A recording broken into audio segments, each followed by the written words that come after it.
basic rights. Crazy. This amendment blocks anti-work legislation that continues to negatively impact families. Yeah. We'll do. Many other states, Thank you including so much. lowering wages, Of course. safe working conditions. There was a lot of buzz when this amendment was up for a vote, but I believe the real buzz should be now. Let's celebrate a win for the working class. Also, heads up, we have 4 minutes. Okay, thank you. 265.org. Jim Gaffigan here with some more Straight Talk. Let's take a moment to appreciate our sweet children, loving grandparents, and eternal soulmates. Now let's use them to save money on wireless. Because with the Straight Talk Silver Plan, you get 4 lines for just $25 a month with unlimited data and no contracts. So add those human pawns, loved ones, and save money. Thanks, kids. You're finally worth it. Straight Talk Wireless, available at Walmart. Get 4 lines on Silver Limited for $25 per line per month, plus taxes and fees. For data management practices and additional terms, visit straighttalk.com. As a professional musician, Lachi stays true to her creative vision, even with continuing vision loss. But she's not alone. For 50 years, the Foundation Fighting Blindness has funded research into treatments and cures for blinding retinal diseases, providing hope to people with vision loss. And for Lachi, winning means using her voice to bring hope to others with vision loss. The Foundation Fighting Blindness. Together, we're winning. Help us end blinding diseases at fightingblindness.org. This is a St. Jude moment. Ashton was a high-level athlete, and in an instant, your world flips. And your healthy 5-year-old competitive cheerleader has a brain tumor. And the physician was like, your best option is St. Jude. Receiving treatment that was life-saving for our child and knowing that that treatment would be of no cost to us was a huge weight lifted. Learn more at stjude.org. Hi, I'm Kathy Bates. Anyone will tell you battling cancer is not pretty, and neither are the complications like lymphedema, a chronic disease that can leave anyone undergoing cancer treatment with a lifetime of swelling and pain, often affecting one's entire body and sense of self. If you're facing a cancer diagnosis, discuss lymphedema with your doctor. With knowledge and action, we can learn. Hey, everybody, how and you doing live. today? Learn more at lymphaticnetwork.org. You took the first step and quit smoking, but even former smokers may still be at risk for lung cancer. That's why SaveByTheScan.org wants you to know about a new low-dose CT scan that can detect lung cancer early. It takes only 60 seconds and could save your life. You took the first step, now take the next. Visit SaveByTheScan.org for a simple quiz to see if you're eligible and talk to your doctor about screening. SaveByTheScan.org is brought to you by the American Lung Association's Lung Force Initiative and the Ad Council. I am still not able to get a hold of her, unfortunately. Okay, can you try the first number? Yeah, I've been trying both. The first one just goes straight to voicemail. The second one, Can you send her a text and ask her to call in? sure, we'll do. Okay, thanks. Should I text the second number? Text the first. Okay, we'll do. Sorry, I didn't see him there. If you feel different, you drive different. Don't drive high. It's dangerous and illegal everywhere. A message. I think we have about a minute, just a heads up. Do you want me to add more time, or should we just start? I thought you were retired. One more Living on a minute. fixed income. Okay, let me run and do that real quick. So here I am, an essential worker. I know. I mean, food prices are going up every day. Thank goodness for benefitscheckup.org. Benefits what? Benefitscheckup.org. It's a free website where people over 60 can find help for food, medicine, even utilities. I got $1,200 a year in benefits. Maybe it can help you.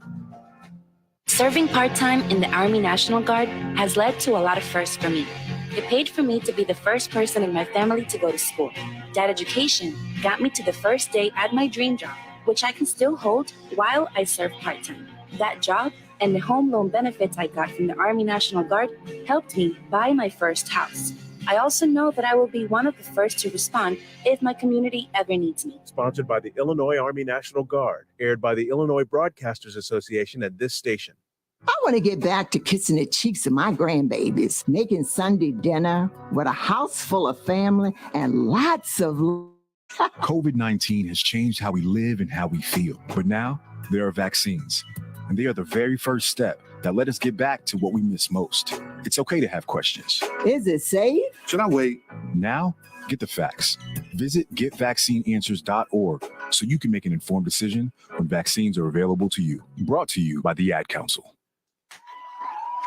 This is the sound of E. coli splashing around in raw hamburger juice on your cutting board. And it looks like Mom just put the tomatoes and onions on there too. Don't let E. coli mosh with your food.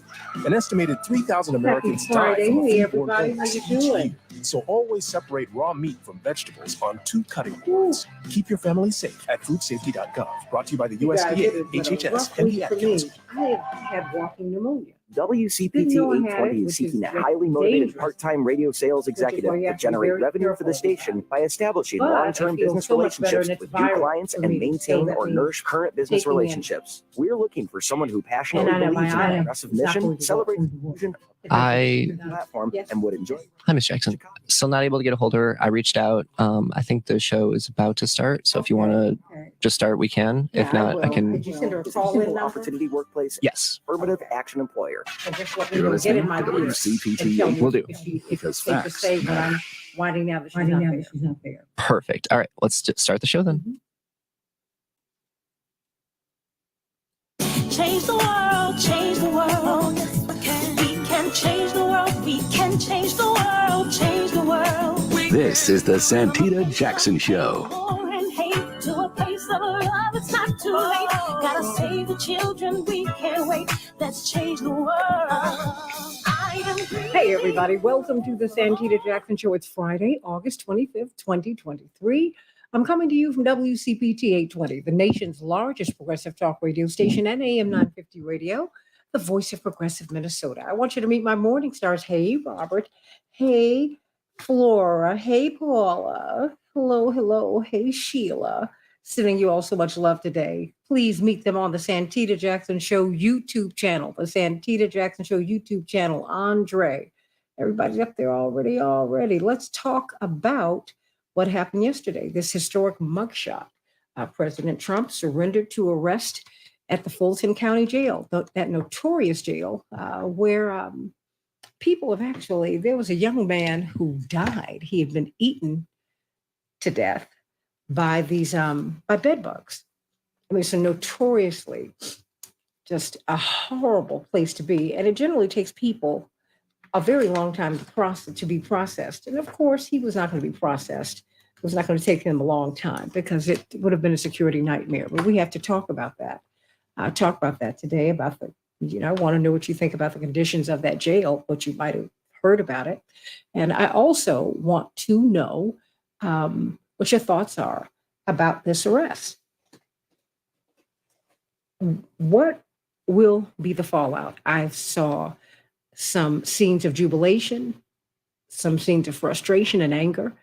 Where do you think this is going to go? It's going to go somewhere. So call me at 773-763-9278. He's going to have maybe 4 trials going on at one time during the campaign.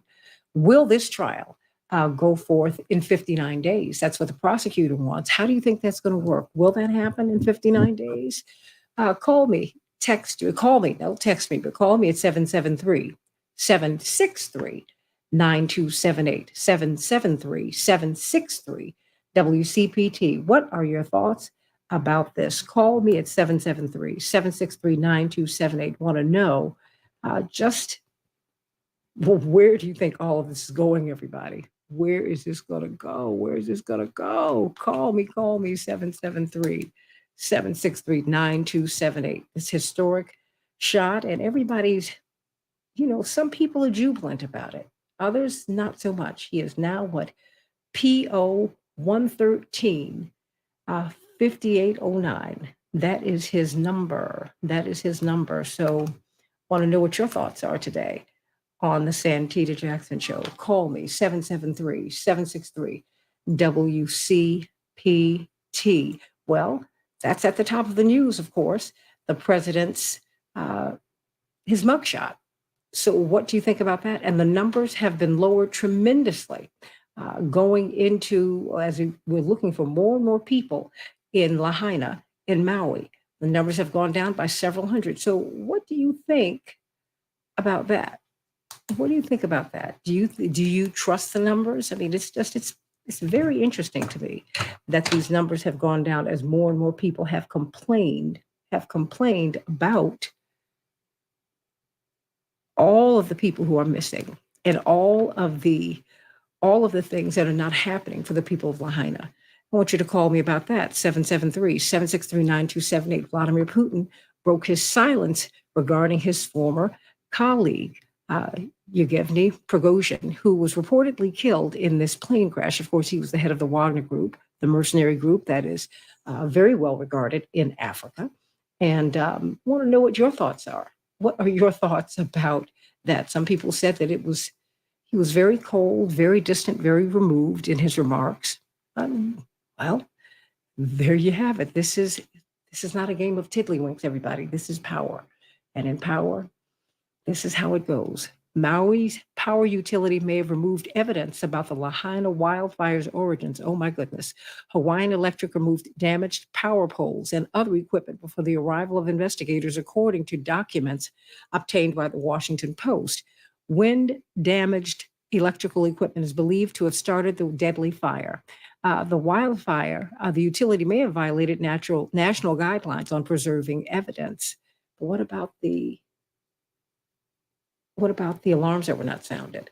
What about the water that was shut off so that when you went to the fire hydrant, it didn't work? Well, the fire hydrant worked, but there was no water there. What about that?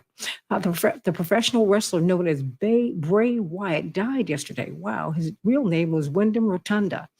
He became one of the WWE's most famous stars and won multiple championships. No cause of death was given. The 36-year-old had been facing life-threatening illness, as has been reported, according to previous reports from wrestling journalists. But he was just 36. The teacher shortages, as we are watching our children go back to school, are getting worse.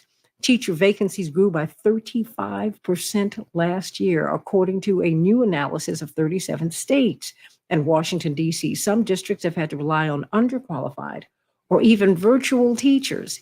It's part of a worrying trend, everybody. Teachers have been leaving the classroom at higher rates since the pandemic, and there aren't enough candidates to replace them. Why don't you let me know what you think of that?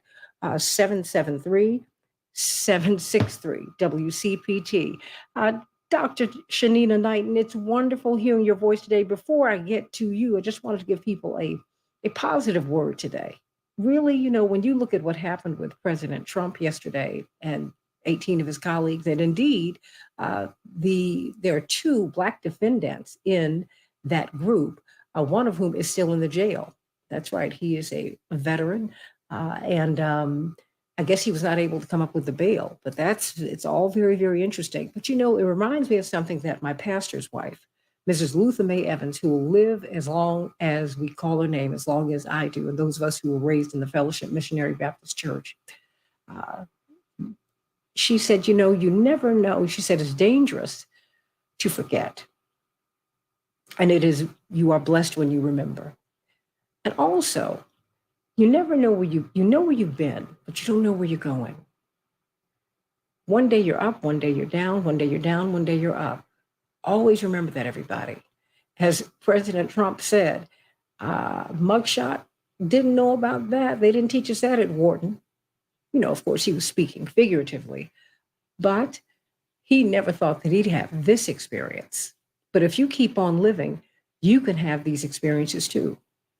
So let's not engage in Schadenfreude, which is the German expression for glorying in someone else's downfall.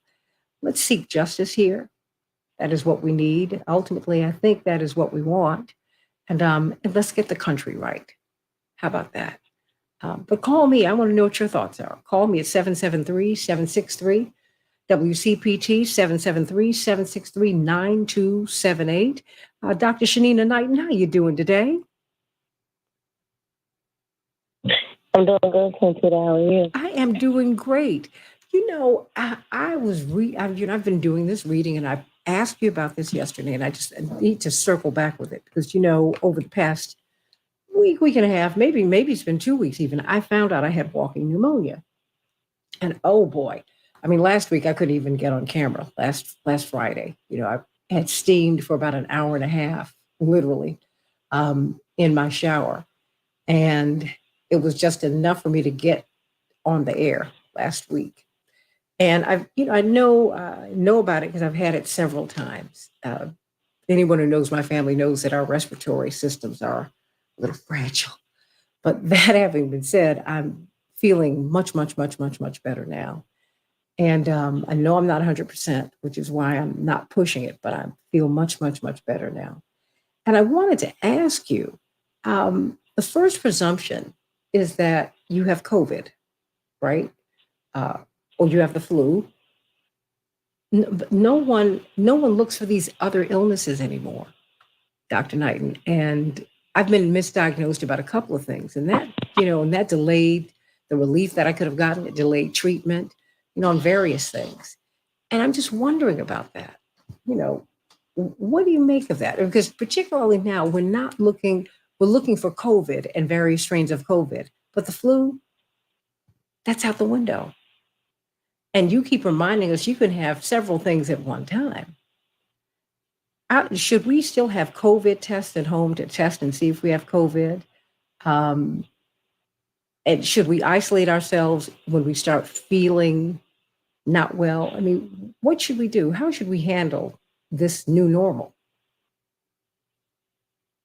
Good morning, Santita. I actually had that happen to where one of my research assistants, reached out and she says, "Oh, I'm feeling a little bit sick." She didn't say she's feeling sick. She's like, "My nose is running and I'm coughing and sneezing, but I don't really feel sick," is what she expressed.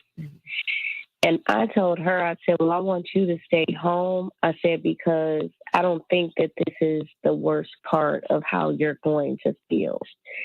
And she couldn't understand what I was saying because she didn't recognize that just like anything in life, colds, RSV, flu, COVID, they all take on cycles in terms of you go through that period of where you might have some mild symptoms and then it may get worse before it gets better. And so that's what happened. So the next day, of course, she called me. She said, "You know what? I'm feeling worse." And I said, I suspected that would be the case. I said, "I want you to just focus on getting well." I'm bringing that up, Santita, to say that is the case with a lot of conditions. But the issue is, as you mentioned, people may not necessarily test for those other conditions. But even if you do not test and before you go in to, let's say, get something tested, there's honestly what I would consider to be for others. Okay, I'm sorry, you went out. You said there's honestly what? Common sense. Okay. Of when you are feeling, no, seriously. I mean, it's interesting how many people now will be coughing and sneezing and they'll say, "Oh, it's just my allergies." So the allergies has become like the fall line right now. And that's what everyone will say, even if it's not allergies. But it's to make people feel comfortable with their droplets. But a droplet is still a droplet, is still a droplet. And a droplet can still contain some sort of fungal, bacterial, or viral particles. So I tell people, even if you are saying that you have allergies, I don't want any of your germs on me, and it doesn't make me feel any more comfortable about your germs. And so we have to recognize that sometimes tests may not be available. Sometimes we may not have some sort of doctor or indicator to say, like, "Hey, you are sick." We have to listen to our bodies and be the CEO of our own health and just know that, hey, if something is off with my body, I might need some rest. I might need some vitamin C. I might need to boost my immune system because I'm not feeling well, but I do not want to give it to others. We went through the pandemic and was normalizing not getting ourselves sick and others sick, which means that when you were sick, you actually stayed home and it worked in our favor. Now, because there's no more stimulus money that exists, there's no more, extra resources that are there. There's no more unemployment benefits, which, again, people are making more on unemployment than they were working at their jobs. So it didn't matter when you came down to say like, hey, I'm not feeling good, because you had a backup plan. Now without that backup plan, you have people immorally going back to work sick and unfortunately are putting others at risk. You have people that still now, because hand hygiene resources don't exist, are still not cleaning their hands and are putting others at risk. So now with us knowing that there are different strains of, let's say, COVID, there might be different strains of flu, RSV, there might be, let's say, a viral pneumonia, or which a is what I've bacterial got. pneumonia, right? Yeah, because I have viral. What's the difference between bacterial and viral? One is a virus, and one, like the particles that cause that pneumonia, is viral, versus bacterial is the particles that cause that is bacterial. With something that's bacterial, that's typically treated with a antibiotic. Viral, very rarely do they have medications to treat viruses. That's right. So that would be the main difference between the two. But I'm saying that, Santita, because right now, I know you mentioned the home test kits. Let's say they sent home test kits to our homes and said, like, hey, this is just in case you have COVID. You have to remember, early on in the pandemic, the tests that were created wasn't even well constructed enough, when it came to sensitivity and specificity, to make sure that they were actually testing for COVID. They had to get the formula right? And in this instance, where we have arrows and all of these other strains that are going around, a rapid kit may not be the best detector. Meaning, instead of doing a rapid kit, you may end up having to get that PCR test, which stands for polymerase chain reaction. That's a test where they'll actually have to undergo, testing out the saliva in a more in-depth analysis to detect if you have COVID. And that would be a little bit longer than just that rapid test where you might get that back within an hour. PCR can take up to 3 days. So it's really acknowledging that when you feel sick, you might take that rapid test and still could potentially have COVID. Well, I tell you what. And so, because you just said something, when you feel sick. And because my parents are elderly now. And then, I have family who move around, and, friends who move around, and people who I love. I immediately isolated myself. Number one, I was too ill to move, but, you don't know what it is. And if I can help it, I don't want to give it to anybody. If I can help it. A friend of mine, he's married. He wasn't feeling well. He isolated himself in his home. He told his wife, I don't feel well. Let me stay in the study, which is what he did until he was clear on, what it is that he had. And is that what we should do? I mean, how do we handle ourselves? Now, because, let's be frank, COVID is survivable and it's treatable. And it was that way before you even had the shots. And so I think that, a lot of fear was put out here for people, because now there are no cases of the flu. There are only cases of COVID. So I'm like, did we exchange? Like, well, what's up? How should you but handle I don't yourself? think that that's the case. Okay. I don't think it's the case that there aren't cases of flu, Santita. I just think the thing is, it's like out of sight, out of mind, underreported. Okay. And that's should I say there are no reported cases? Now, everything is COVID now. There are no exactly, because that's the focal, right? Yeah. Same way with healthcare-associated infections. Healthcare-associated infections were not being measured because it was such a heavy emphasis on COVID, but it still didn't mean that people were not, being heavily impacted or dying from healthcare-associated infections. And so in this instance, you are right. When people are ill and they're not feeling well, everyone might not necessarily be able to stay home, and the policies of their job, like the policies of, the government does not allow for those exceptions when people are not feeling well. And so sometimes people will not feel well, but be in denial about not feeling well and still think that they should be going to work. Masks are a good use when it comes to source control, which means that if you are the source of illness, wearing a mask can help to prevent you from transmitting your germs to others. That means that maybe you're not fiddling around with your nose, you're not, potentially coughing to where it's like directly on others. And so source control, for the use of masks do help. And so that is something that we need to think about. If people always say, oh, well, I'm not sick, so why do I have to wear it? But the thing is if you are sick and you have to be out, it can help to protect someone else. And remember, germs are invisible. And so the thing is, you don't want to unethically not be doing something to prevent the spread of your germs, because then you don't understand what those consequences may have for someone that ends up with them.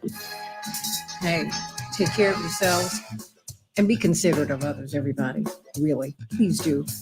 Check out Dr. Nina. Hey, Dr. Nina, HEYDRNINA. That's her handle on social media. Go on and join her. Some of the common sense ain't common.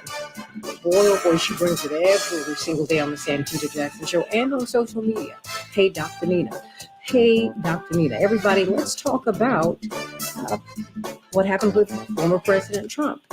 For the first time in the history of the Republic, we have a president who has a mugshot. What do you think? PO 113 5809. That's his number. And, people at that prison are treated a little differently. He was able to get processed very, very quickly. And he should have been. That's just a security nightmare. Whether you like him or not, he is the former president. I want to know what your thoughts are. Will they be able to have this trial in 59 days?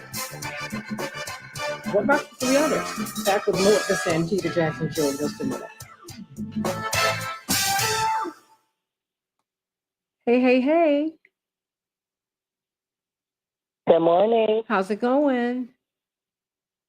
It's going pretty good.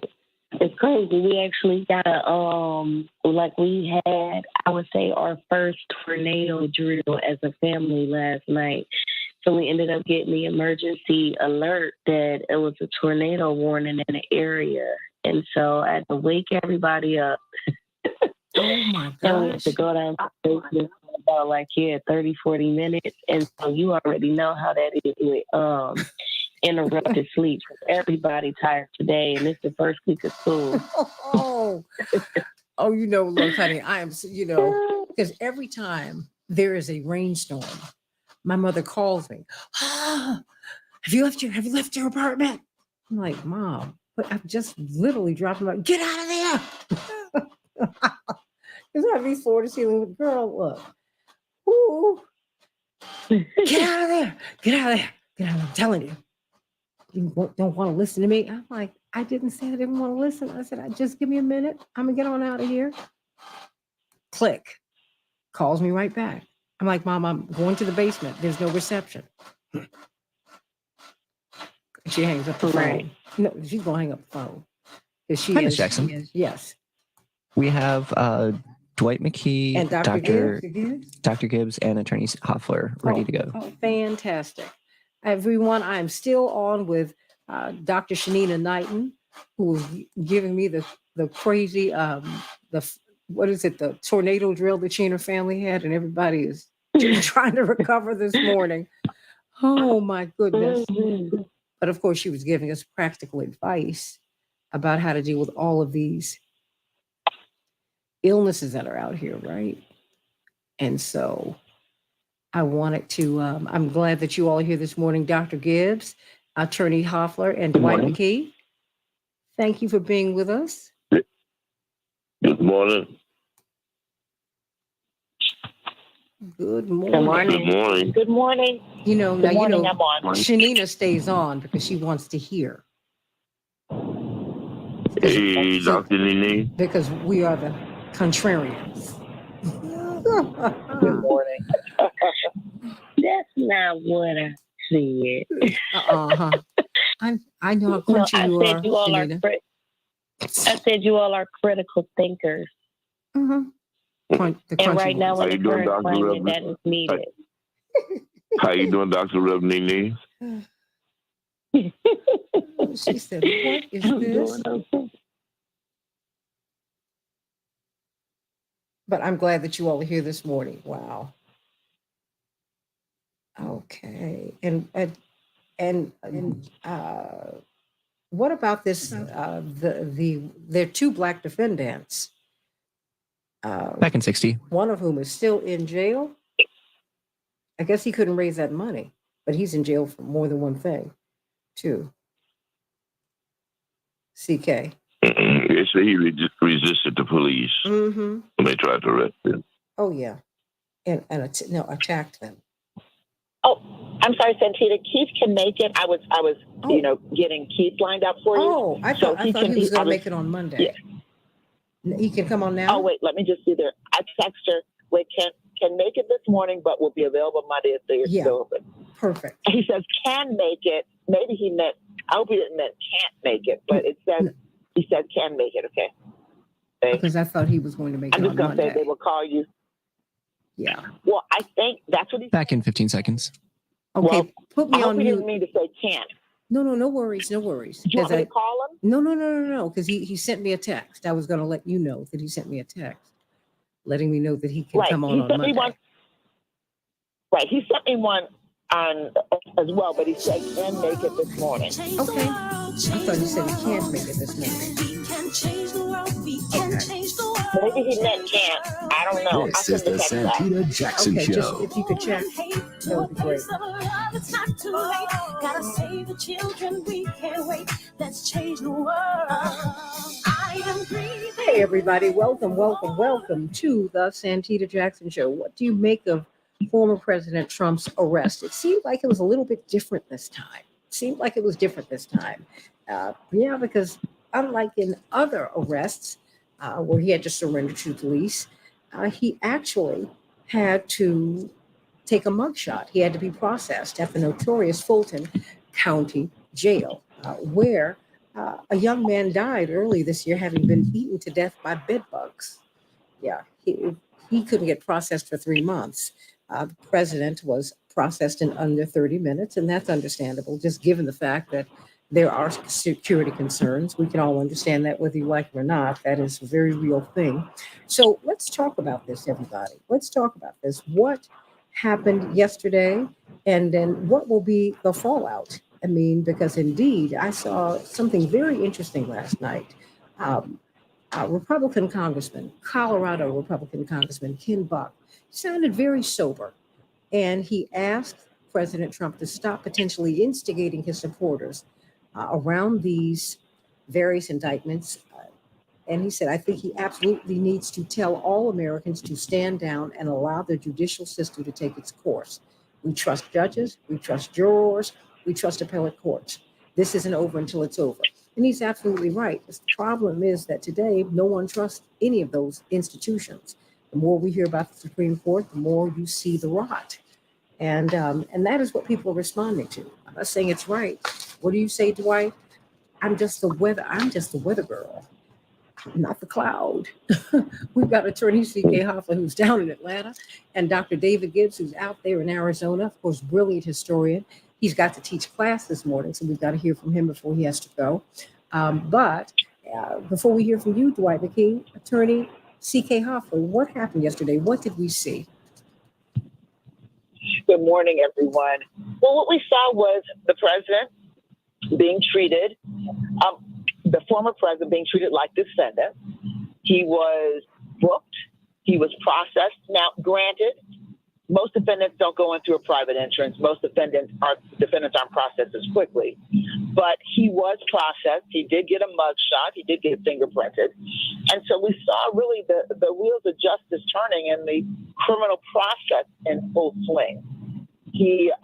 Many of his other co-defendants had already submitted, had already presented, had already been booked, had already been fingerprinted, had already gone through the process. Some of them attempted to stop, as you know, there are two of them, including Mark Meadows, who attempted to stall the process, stall the arrest by filing documents in federal court, but they did not prevail for good reason. And so what we saw yesterday was, for the first time in history, a former president, as you said in your opening remarks, was processed like most defendants in this country. So what was the atmosphere like yesterday? I mean, I saw some scenes of jubilation and some of anger and frustration. Was it about 50-50? Well, you know, I think, well, we have a divided country. We have a divided country. And I will just say this. To me, this is a sad day in our country. It's a sad day. It was a sad day. This whole process is making it a sad day, although I'm not saying it's not justified or it's unjustified. I'm just saying it's a sad day because anytime you have alleged activity that would result in RICO charges, racketeering charges, being filed against a former president, it's a sad day. I'm not saying it should not happen. It's just a sad day from an international standpoint. I mean, just imagine we are the country that other countries look to. We've been the country that set the golden standard for democracy, elections, voting, all the processes. We have helped other countries set up their elections. And yet a former president, not other people in the process, not election officials, but a former president was indicted and has been charged with RICO violations for masterminding a criminal enterprise. And so that makes this whole experience and what we are witnessing and what we are really, as I said, experiencing in this country, something like we've never experienced before, at least in my lifetime. But since it's the first time that a former president has been indicted on these types of charges, now this is his fourth indictment, but these charges are different, as we discussed before, than the other three. Because it did feel different this time, CK. Well, it felt different because if he's convicted, there's a mandatory sentence that he will serve that he can't negotiate out of. So there are a lot of differences. This is one of the few times we've seen, during the Watergate proceedings, we've seen lawyers being indicted, lawyers being convicted, lawyers going to jail before for engaging in criminal activity, illegal activity surrounding elections, surrounding the White House and the like. That's not new. What is new is that there are a lot of lawyers that are going to be prosecuted as part of this RICO criminal enterprise in Fulton County Court. That there are many motions that have been filed and there will be many more motions filed. That's normal. That's not different. You would expect that in this case. In Atlanta, we've seen other RICO cases. We've seen other RICO cases throughout the country that did not involve the mafia, which traditionally you've seen in RICO cases. We saw R. Kelly, for instance, prosecuted in RICO cases. We've seen some of a couple of rappers prosecuted under RICO cases and others throughout this country. So the fact that a RICO statute was used is not a first impression, but Georgia's RICO statute is distinctive of other RICO statutes in this country. And it is easier, and just to the extent that no litigation is easy, but in terms of the burden of proof, in terms of the evidence, in terms of the things that you have to show and that district attorney Fonnie Willis will have to show, it's going to be less onerous than in some other jurisdictions. Dr. David Gibbs, what did you make of yesterday? I mean, it was historic. I mean, and a lot of people feel, you have people who feel a lot of different ways about this. I mean, I was looking at the numbers for the debate. Former President Trump, of course, spoke with Tucker Carlson. More than 200 million people have viewed his interview. Not nearly that number viewed the debate.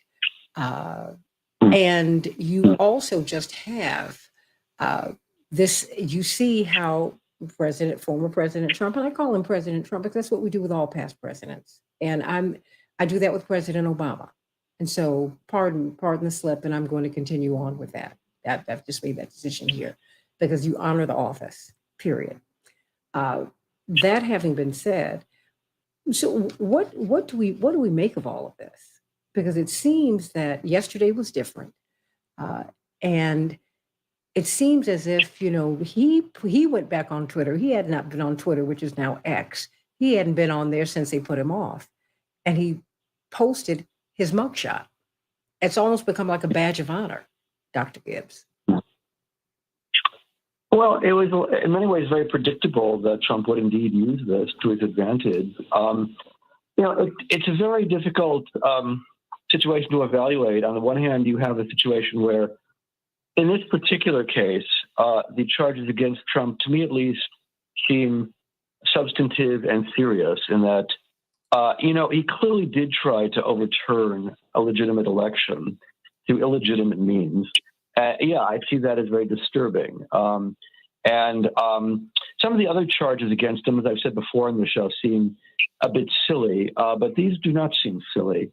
And so that is a substantive issue. On the other hand, we have a basic fact that the Fani Willis and the prosecution team cannot shake the perception that this is a political prosecution. And the principal crime that Trump committed, he will certainly say this, probably be a measure of truth to it. The principal crime he committed was having bad politics and winning an election in 2016 that many people felt he shouldn't have been allowed to win, even though he seemed to have won that at least legally, if not legitimately. There is a question again of legitimacy, not just the legal process, but the legitimacy of this entire prosecution. And the perception, and to some extent, in my view, the reality that politics has an awful lot to do with all of the prosecutions against Trump are going to be very harmful to the legitimacy of the process, and will be very damaging, ultimately, to the American political system. Because, again, the Republicans, well, it opens a Pandora's box, and this has never been done before in American history. The taboo against indicting former presidents has now been fully lifted. And it's not going to stop with Trump. It's going to lead to a sort of longstanding an intensification of a political vendetta that's really very unhealthy for the political process, especially because it's going to distract the public from more substantive issues. I mean, I'm not saying there's nothing here, because there clearly is something here. I guess the question is it worth the price? And the price being, again, a very distracting vendetta, a deepening of longstanding divisions in the country. It doesn't resolve those divisions. It simply deepens those divisions and opens up the possibility of violence. I'm very sorry to say that everybody involved in this process, they're in some danger of physical harm. It would not surprise me if people start threatening the life of Fani Willis. That's often what happens in these types of situations. And that's very dangerous. We could see a descent into violence beyond what we've seen so far. And I'm not sure that this prosecution is going to make the situation better. I suspect it's going to make it worse. And on that account, I'm not that enthusiastic about what's happening here. I'm not enthusiastic about it either, because I do feel that there's something in the air out here that, Dr. Gibbs, that's very unhealthy. The politicizing, if just one moment, CK, of everything. When I see Robert Kennedy, who's not able to give in his family's history, and it's been an awful history in this country, with the implication that our government was in or has been in on the killings of his father and his uncle. That's a horrible thing. And for him to be given the fact that he's a lightning rod, the fact that they would deny him Secret Service protection at this time, I think shameful. And I hope that the Biden administration will make another decision, because they're wrong for this. Wrong. Yeah. And when I saw the document dump that President Trump made when he was president, and Dr. King and others, I said, there's something else he's doing here. He's letting you know the extent to which our government has been weaponized against people who, Dr. King in real time was hated. in the United States. Hated. And it was our government who harassed him to death. Dr. Gibbs. So I just wonder where's this going to go. Well, that's again, this is a historically violent country, and we've had some history of political violence as well. And I very much fear an escalation of that. The question is, what can we do to damp down that risk, that danger, the very real danger? And I'm just not sure that this prosecution is a step in the right direction. I fear it could make the situation worse than before. Everybody who's involved in politics, even at a minor level, could be taking some risk now. Oh, yeah. I'm not happy about somebody who's politically active. I'm not happy about that. I'm not happy that by going to a political rally or by signing a petition, I could be endangering myself. But we may be headed in that direction in this country. I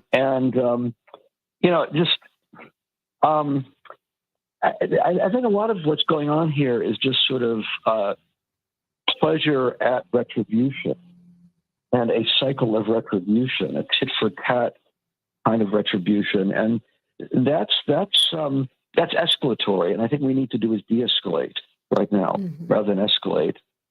It's dangerous and no one will win. CK, before we pivot to you, Dwight. CK? Yes. I do respect what Dr. Gibbs is saying. However, District Attorney Fonnie Willis did not create all of these feelings, the division in this country.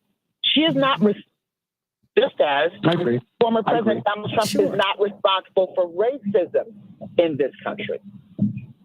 But she was handed a case to her and had a decision to make. And she decided to do what she was elected to do by the citizens of Fulton County. So no, I didn't like what was happening in this country way before District Attorney Fonnie Willis decided to indict 19 defendants. And I do believe, however, and this is not because I am a Democrat, but I do believe that there should be accountability for a coup d'etat. Have we forgotten that there was almost a successful coup d'etat in this country on January 6th? CK, no. But you know what? But there's something called, but you're right, but there's something called realpolitik, real politics. And I think that I absolutely subscribe to what you're saying. I sign on to that. And I think that Dr. Gibbs does too. But at the same time, you can still be worried about the fallout. Absolutely. I'm very worried about the fallout. Yeah. Now, I share that too, but I just want to draw a distinction so that people don't get it confused and I don't get it confused in my mind, that there's something called the prosecution of a case, which we're seeing here, and there are other dynamics in this country that predate that we should be very, very concerned about. Actually, we should be very concerned about the fact that there was a coup d'etat, what led to the coup d'etat, how divided this country is. I think that we should be. At the same time, you need the Biden administration to say, well, I know I don't want this man in the race. Let me protect him. There is an abdication of responsibility that Democrats and Republicans are participating in, and it's dangerous for everybody. You have Ken Buck, thank goodness, a courageous Colorado congressman from the Freedom Caucus who's saying Trump needs to tell people to stand down. And I think all of these people who are allegedly in leadership, they're certainly in high positions, they need to act like leaders. They need to tell everybody to stand down. They're not doing it. Agreed. I mean, it's just terrible. It's terrible. You can't let criminal offenses go unchecked. But the fact is, all of this is a politicized process too. We don't. There are so many people who we don't prosecute them because they're part of the establishment. I mean, one of the persons who absolutely should be prosecuted, according to everybody all over the world, is Henry Kissinger, but he won't be.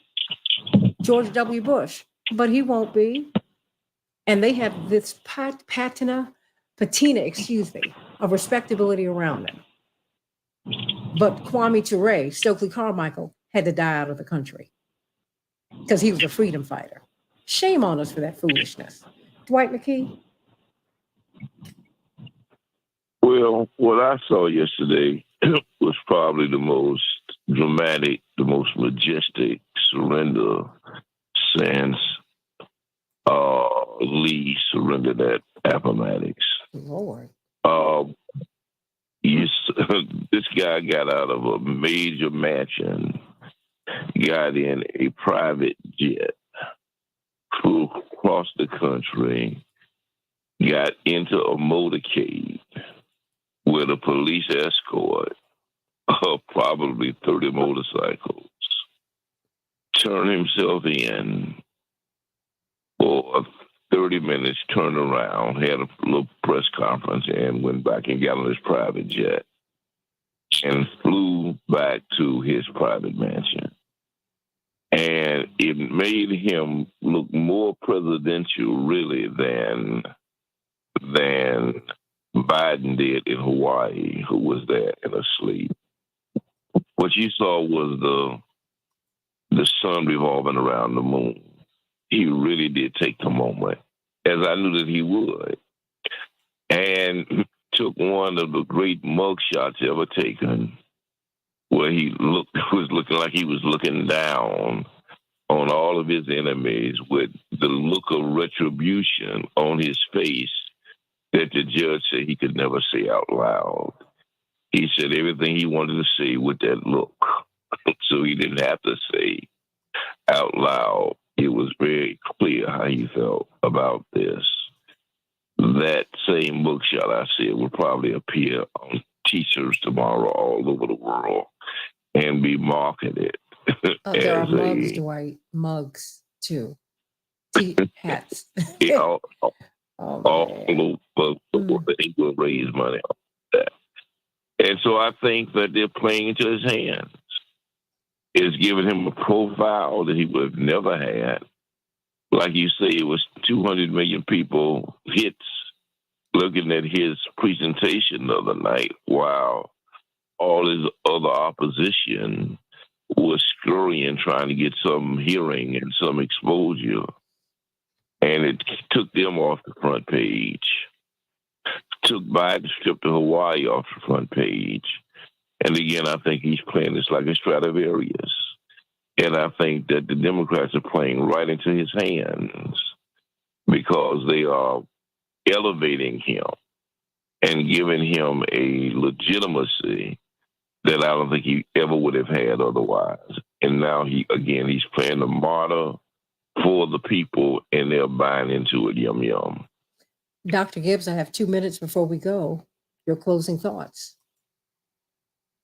Well, I think that, what was just said by Dwight McGee is correct, that certainly in the short and medium term, this is going to play into Trump's hands, and he did handle it very well in terms of optics. One of the problems you do have is the perception that this is a political event. And, I refer back to the statement by Rachel Maddow when she wondered aloud if the indictments would, Trump would be open to a plea bargain where he has the indictments dismissed on the condition he agrees not to run for president. And in doing so, I think she did reveal the motive of much of the political establishment here, which is a political motive. Again, she acknowledged, she said the quiet part out loud, as they say. She said it on TV. And, a political motive here is a really very dangerous thing. And you cannot get around the fact that all of this is politically motivated, even if there is some legal substance to some of the charges, and I think there is. The political motive undermines the legitimacy of the process and poisons the political process. And on that account, I think the indictment strategy of indicting Trump is a bad idea. I think Trump needs to be dealt with politically, and he needs to be defeated politically. But legally and criminally is just a bad strategy that will only escalate and possibly, as I said before, it lead to dangerous violence. Oh, well, we're going to see. Call us at 773-763. WCPT 773-763-9278. The CK, I'm going to give you some runway when we get back, because Arlene said, I want CK to say more. I'm sorry, Arlene. I was just engaging. That's all. And I want you to answer Osa. Dwight, he says, there you go again. helping to spread propaganda. Biden was not sleeping in Hawaii. Everybody in Hawaii feels that. That's what he was doing. Go and do your research before spreading false information, Dwight. Back with more of the Santita Jackson Show in just a few minutes. That was the headline. Oh man. And that's what people there felt that he was doing. Oh boy. Oh, Dr. Gibbs, thank you for being with us today. He had to go to class. But okay, all right. So we're going to have Daryl Jones and who we're going to have? Todd Urey with us. Okay, so let me do this. You all keep talking because I'm trying to do this. Are you all there? Yes. Okay. And I have you on mute because I'm driving, okay. and so I didn't want there to be, sort of the background noise, especially how the cars will give you notice that there's a police ahead. So I didn't want that to be in the background. A fuzzbuster. Ooh. It's internal in the way. Girl, I'm playing in with the way you. like. Jackson. Yeah. You're an officer of the court. I ain't gonna get you in trouble, child. Wait a minute. We all need you to keep us out of jail. But I do want to say this. I do want to say this, and I'll say it on the we come back if you'd like. Ms. Jackson. I disagree. We have Reverend Dr. Yuri, Attorney Jones, and Attorney David Slane ready to go. Send me that text, please. But I also wish that the former president had not conducted himself in this way. So I feel bad about the entire thing. And he would have been amongst the people who never would have been prosecuted because he himself said, I can just murder someone and nothing will happen. I agree, but I think it's unfortunate that we have to make this caveat. The thing is, because I don't want a crime to go unaddressed. But to talk about the real political fallout, I think is legitimate. No, I think it's legitimate to talk about all of this. I think it's important to talk about it. I just vehemently disagree. And I also think that from the standpoint of Fulton County, Fonnie Willis, I don't think it was politically driven. I think it's justice driven for her. Brad Raffensperger put this in her lap. So I don't think, I think slightly different. Being in Georgia, knowing what's going on there in the field, I just think differently. But I do agree this is bad. The whole process is bad. But it is only the only thing that is worse is the actions that took place and the allegations.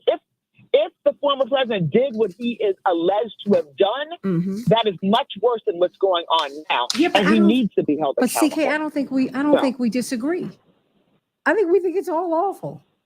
I don't think we're in disagreement here. No, I think I do think that your last guest was saying bad strategy shouldn't happen. I just disagree. Simply because he's a former president. Yeah, I wish we never were in this position, but I wish he had not conducted himself in that way. But I think, he has said that too. He was just talking as an historian where this can go. Right. And by the way, I wanted to make sure you understood Fonnie Willis's life was threatened the moment she began this investigation. It just wasn't threatened now. 2 years ago, her life was threatened. 2 years ago, the dangerous tweets of our former president put her life in jeopardy, and her family, and people working with her, and a whole county working on this. So it's not now. They took appropriate precautions, but it began again with the former president's conduct that continues.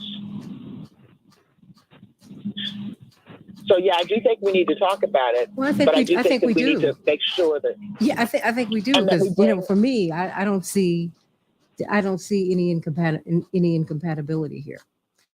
I really don't. I mean, I think you can talk about the politics of it and the reluctance. It's just, I think all of these ideas can coexist. But I just want to do a quick, David Slane. Good morning, Santita. Good morning. I don't know why I continue to call you David, and you're Dave Slane, but I always do. Well, it's okay. It's biblical, and my mother named me that way. Oh, thank you. Because people were not allowed to call me by my nickname when I was growing up. You had to. My mother, I had my front teeth were missing for a long time, so she made me over enunciate. So instead of developing a lisp, she said, "You figure out how to say Santita. Put your tongue placement." Can you imagine telling someone that when they're 5? Tongue placement. Put your tongue here. Oh my word, that woman. I love her. I love her. Well, I just wanted to know. I wanted to talk about not only the reaction and the conditions of the jail, and I'm in back in a minute. Please do. About that. Please do, because I wanted to bring up LaShawn Thompson's case. Please do.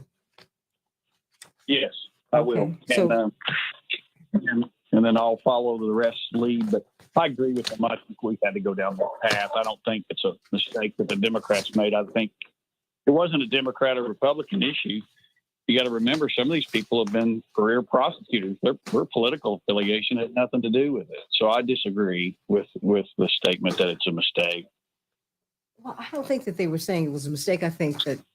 I know Dr. Gibbs said he has been concerned because the perception is that it's been politicized, and all this stuff is. But the fact is, he agree was, with that. And that becomes the danger here. But stand by. Oh, stand by. I'm not exasperated with you all. I just got all these moving parts over here. Ooh, Dr. Yuri. Good morning. Okay, hey everybody. Daryl Jones. I'm just doing a real quick. I need you all to answer quickly, if you don't mind. Sure. Good morning. Okay, very good. All right, so we'll get right to it. We can change the world, change the world, change the world. We can change the world, we can change the world, change the world. This is the Santita Jackson Show. War and hate to a place of love, it's not too late. Gotta save the children, we can't wait. Let's change the world. Hey everybody, welcome back to the Santita Jackson Show. It's Friday, August 25th, 2023. I'm Santita Jackson, coming to you from WCPT 820, the nation's largest progressive talk radio station, and AM 950 Radio, the voice of progressive Minnesota, and the Santita Jackson Show YouTube channel. Everybody, please get on over there. Let's talk about this Trump arrest. What do you make of it? Where do you think this is all going to go? And we've been going back and forth this morning about the politics of this, and we've been going back and forth about it. And I think we should absolutely do that because some people are saying that wait, of course, if the president did something wrong, he needs to be held to account. Absolutely. But you also have something called what they call, I guess, in political science in college, realpolitik, real politics. What is the political fallout? And so you've got that. And how do you balance the two? Because politics frames everything. There's a context in which everything under the sun occurs. So call me at 773-763 WCPT 773-763-9278. Let's get to some of these headlines so we can get to the rest of the show. What happened last night? Well, former President Trump surrendered at the notorious Fulton County Jail. He had his height and weight recorded. He was fingerprinted, and he was given a mugshot. Let's talk about that, everybody. He was released in under 30 minutes. Unlike LaShawn Thompson, who was held at that jail for 3 months, he was an undiagnosed schizophrenic, and he had all kinds of problems and didn't have the money couldn't raise the money to get out on bail. Well, he was eaten to death by bed bugs. Those are the conditions at that jail. Got to talk about that too. Attorney David Slane from Oklahoma, criminal defense attorney, brilliant, is going to share his thoughts about that. Vladimir Putin broke his silence over his rival's presumed death. People still don't quite know if Yevgeny Prigozhin was killed in that plane crash a couple of days ago. The head of the Wagner mercenary group, but the Russian president appeared to eulogize him in a video yesterday. Maui's power utility may have removed evidence about the Lahaina wildfire's origins. Hawaiian Electric removed damaged power poles and other equipment before the arrival of investigators, according to documents obtained by the Washington Post. The professional wrestler known as Bray Wyatt died, 36 years of age, undisclosed causes. Teacher shortages, everybody, are getting worse. We will be talking about that next week. We had a severe shortage of teachers last year, more than 300,000. Well, now the vacancies have grown by another 35%.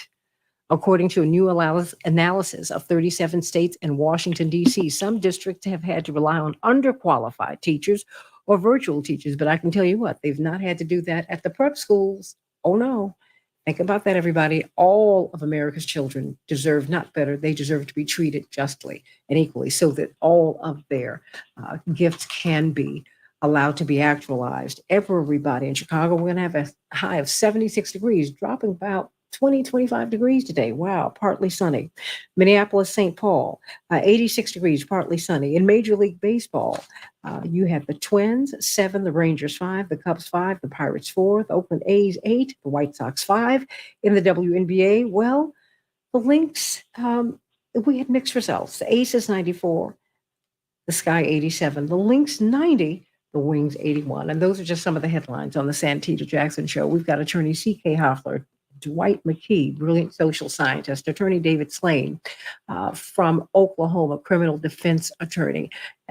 All these brilliant attorneys here and this brilliant sociologist, you make my life easier today. Attorney Darrell Jones, from the Transformative Justice Coalition. Cannot wait to hear your thoughts. And Reverend Dr. Todd Yeary. Reverend Dr. Todd Yeary, why don't you start off first? What did you make of yesterday? Well, I ate a lot of popcorn. Was out. You had your popcorn. Yeah, I did. Yeah, I ate a lot of popcorn. The scripting was as planned. The mugshot was, I think, by design. The intensity. You watch the return to the tarmac and the interview to kind of continue the messaging, and so in many ways, this was, Chapter 4, basically the same thing that we've seen since the first time in New York. The difference is I think the stakes are higher. The other difference is I think this state prosecutor, Fani Willis, has done her due diligence to make sure that, one, she is not bringing a frivolous case, even though a lot of folks feel that it might be political. I think that the issue is, at this point, as we have observed it yesterday, the former president continues to make it political. His lawyer continues to make it political. When, even in the face of all that has occurred, when they are asked after being booked, and this is particularly of Eastman, do you think that the election was stolen? And the answer is still yes. Then obviously there's some dissonance going on here that folks just, I guess, are not going to ever get over. And so as we look at what happens next and whether or not there are going to be the challenges, my concern is with this Chesborough case coming up in October, whether or not there's going to be interference by this to-be-established commission that comes online in October to begin to really politicize the issue and say that, prosecutors are only going to be able to prosecute if their actions comport with the expectations of whoever the dominant political class is in states like Georgia. So I think we've got a lot to be concerned about if we're going to talk about the right to vote and the need to protect it. the behavior that we've seen from the former president and all of those associated should cause us to really kind of pay attention and make sure if we're going to protect it, now's the time to protect it. It's on the table.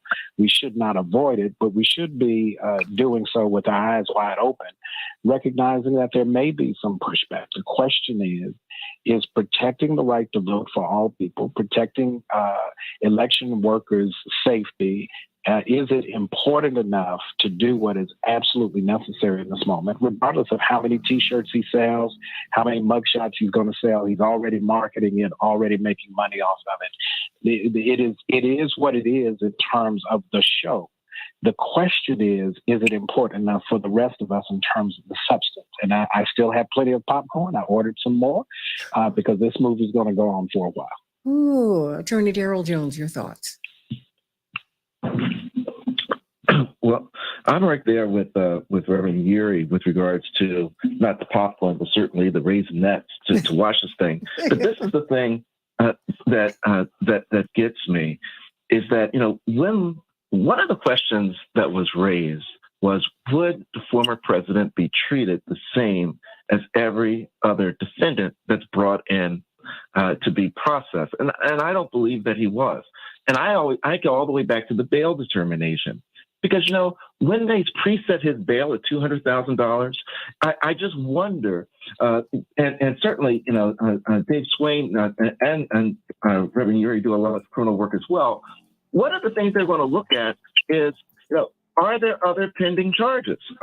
Because if there are other pending charges that are out there, as we know there were with former President Trump, there's more of a possibility that the person's going to jump bail. They want to know what else is up. What else are you facing? What else could there be that would interfere with you voluntarily coming to court when you're directed to do so? And had this been any other defendant, I don't know that he would have been released on a $200,000 bail, not with 3 other cases pending. I just don't see that. So yesterday, for me, certainly represented some disparate treatment and some preferential treatment for the former president. And let's be clear, when a person typically is processed, it doesn't happen in 15, 20 minutes and they're in and they're out like that. That's preferential treatment that's being shown here. I've said it before and I'll say it and say it and say it again. This is a test right now of our judicial system, of our judicial system, our legal system, and whether or not it's going to treat everybody the same. And right now, the indications are, just from what has happened to this point in time with the processing, that there's going to be preferential treatment that's given. Kudos again to Fani Willis, because when I think it was Mark Meadows stepped up and said, or whoever it was, Sheesborough, stepped up and said he wanted a quick trial and a speedy trial. She said, okay, October 23rd, you got 60 days to get yourself together. We're ready to go. So certainly kudos off to her. The next step that I look forward to is actually this Monday, because this Monday we're going to have the federal hearing in front of Judge Jones, and CK knows Federal Judge Jones down in Florida because we were in front of him with when we sued the state of Georgia. But Mark Meadows is going to have his federal hearing beginning that Monday on whether or not they can get his case transferred to the federal court. So that's going to be the next shoe in this argument that's going to be going on. So there's a lot that's going on. I'm going to be keeping a key eye because I just want to see if there's any other disparate treatment that's being afforded to any of these defendants, and particularly former President Trump. Well, I think maybe we need to flip it. Perhaps processing shouldn't take 3 months as it did for LaShawn Thompson, right? So maybe they need to have a more efficient way of processing people so they don't have to stay there for months on end, right? I say take the privilege, take this moment, and let's look at this a little bit differently and change the system, because it should not be. An undiagnosed schizophrenic should not have been eaten to death by bed bugs. Attorney Dave Slane, this has been a concern of yours, this disparate treatment. And when you see what actually happens in that jail is notorious. Yes, it is. And let me tell you, it's really a mirror image of the Oklahoma County Jail here that your father and I have marched in Oklahoma City because of the treatment of people being arrested in Oklahoma. And me and your father under the threat of arrest to go to that same jail. I'll just tell you. So a couple of things. Normally, when a person turns himself in that jail, and most jails around the country, is anywhere from a couple of hours to 8, 10, 12 hours, just how long it takes. They take them in, they search them, they handcuff them to a wall, they get them in line, they take their fingerprints, they take their photographs. Oftentimes they take their clothes, and you have to be put in the orange jumpsuit. I think some people were expecting the orange jumpsuit mugshot of the president, but they wanted him in and out so fast, these folks out so fast, they didn't do that.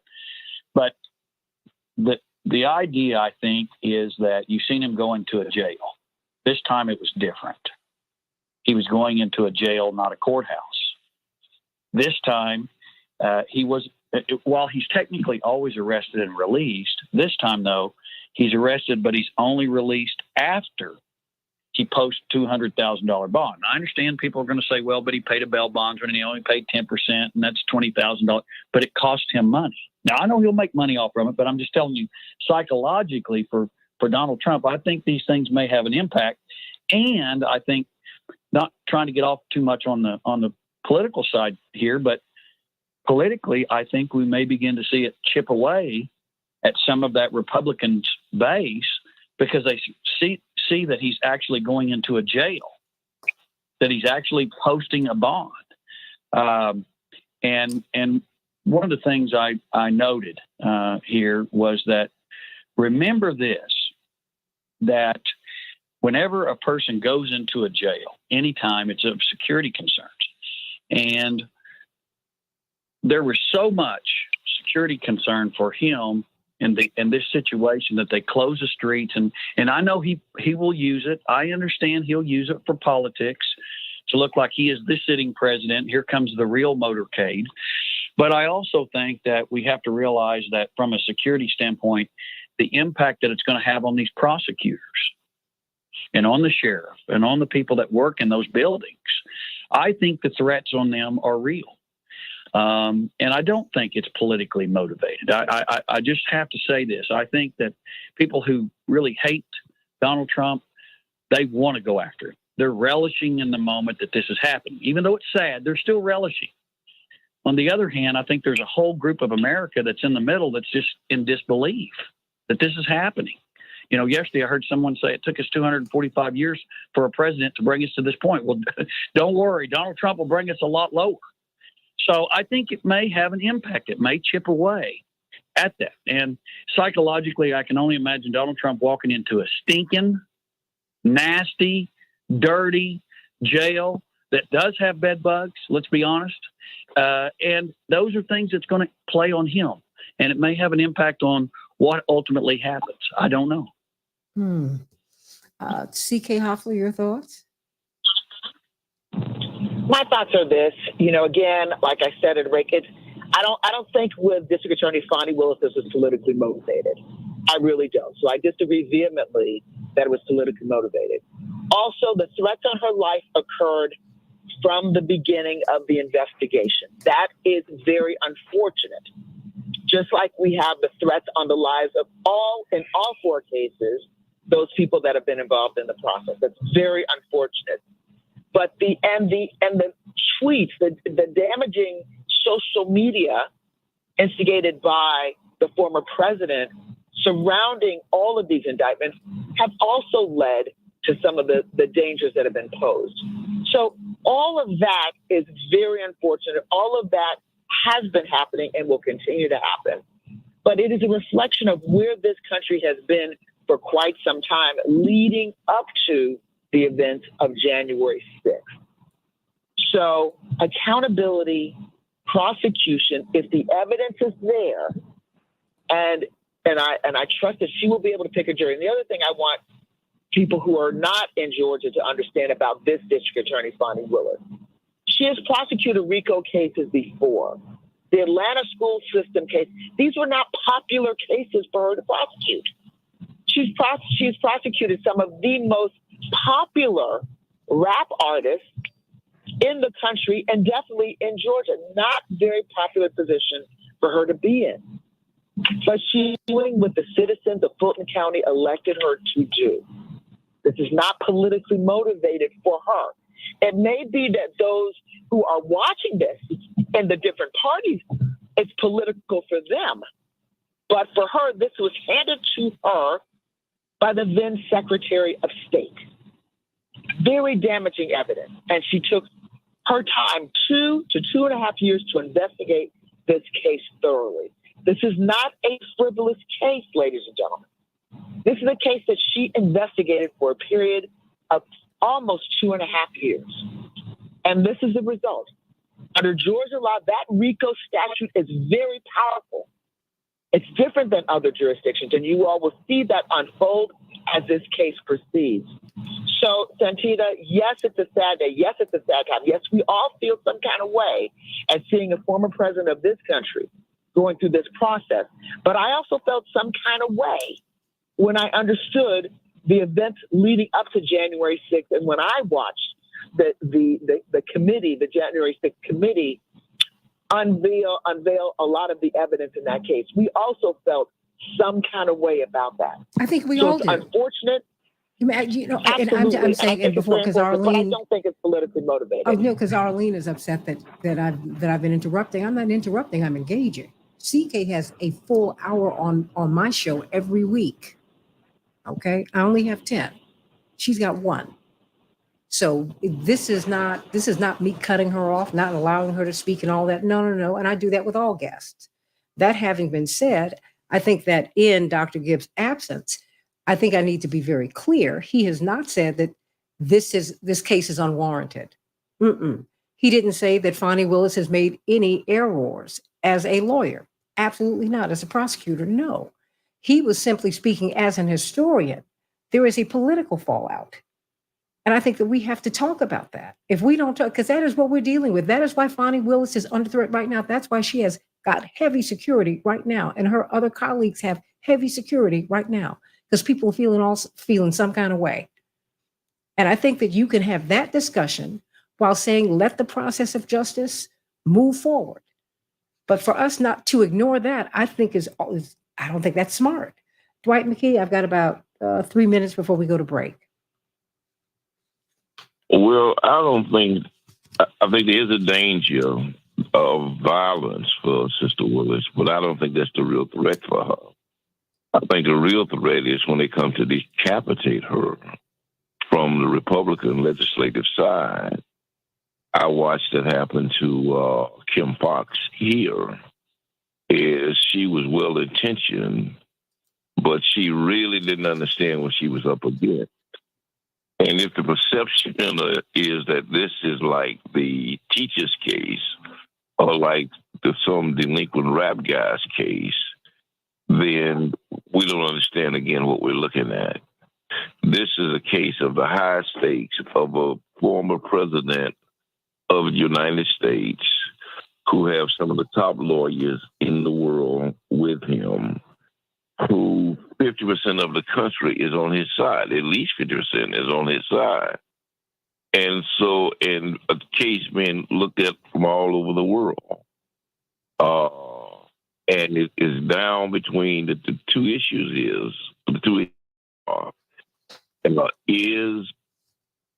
does the people who have the right to have their vote secure and heard, and does he have the right to question what he's looking at? Whatever his intentions are, does he have the right to do that? And so what he did may have been wrong, but you have to prove it's a crime. And the case may be viable, but it's in winter. And will this man be the president all over again? And if he's innocent, the case goes away. But if he's guilty, how do they handle that? How do they handle a current president who is supposed to go to jail? The bodyguards come to protect him from the bed bugs. I mean, this is a very, very, very complicated case. And it's much deeper than sitting down with some Raisinets and some popcorn. Because this thing may go into a revolution. This may go into civil war. This has some implications for violence that we haven't seen since the Civil War. So I would be a little careful how cavalier and how if trivializing this case, because it can really go into some of the mean-spirited places. CK, you're not trivializing it, are you? Yeah. I've got I'm less not. than a minute. I think Dwight McKee, just very quickly, you've misapprehended completely what I said.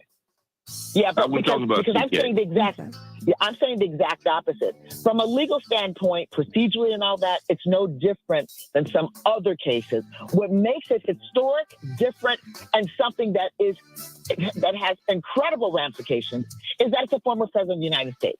So I agree. I am not trivializing it, and I know Dwight wasn't saying that I was.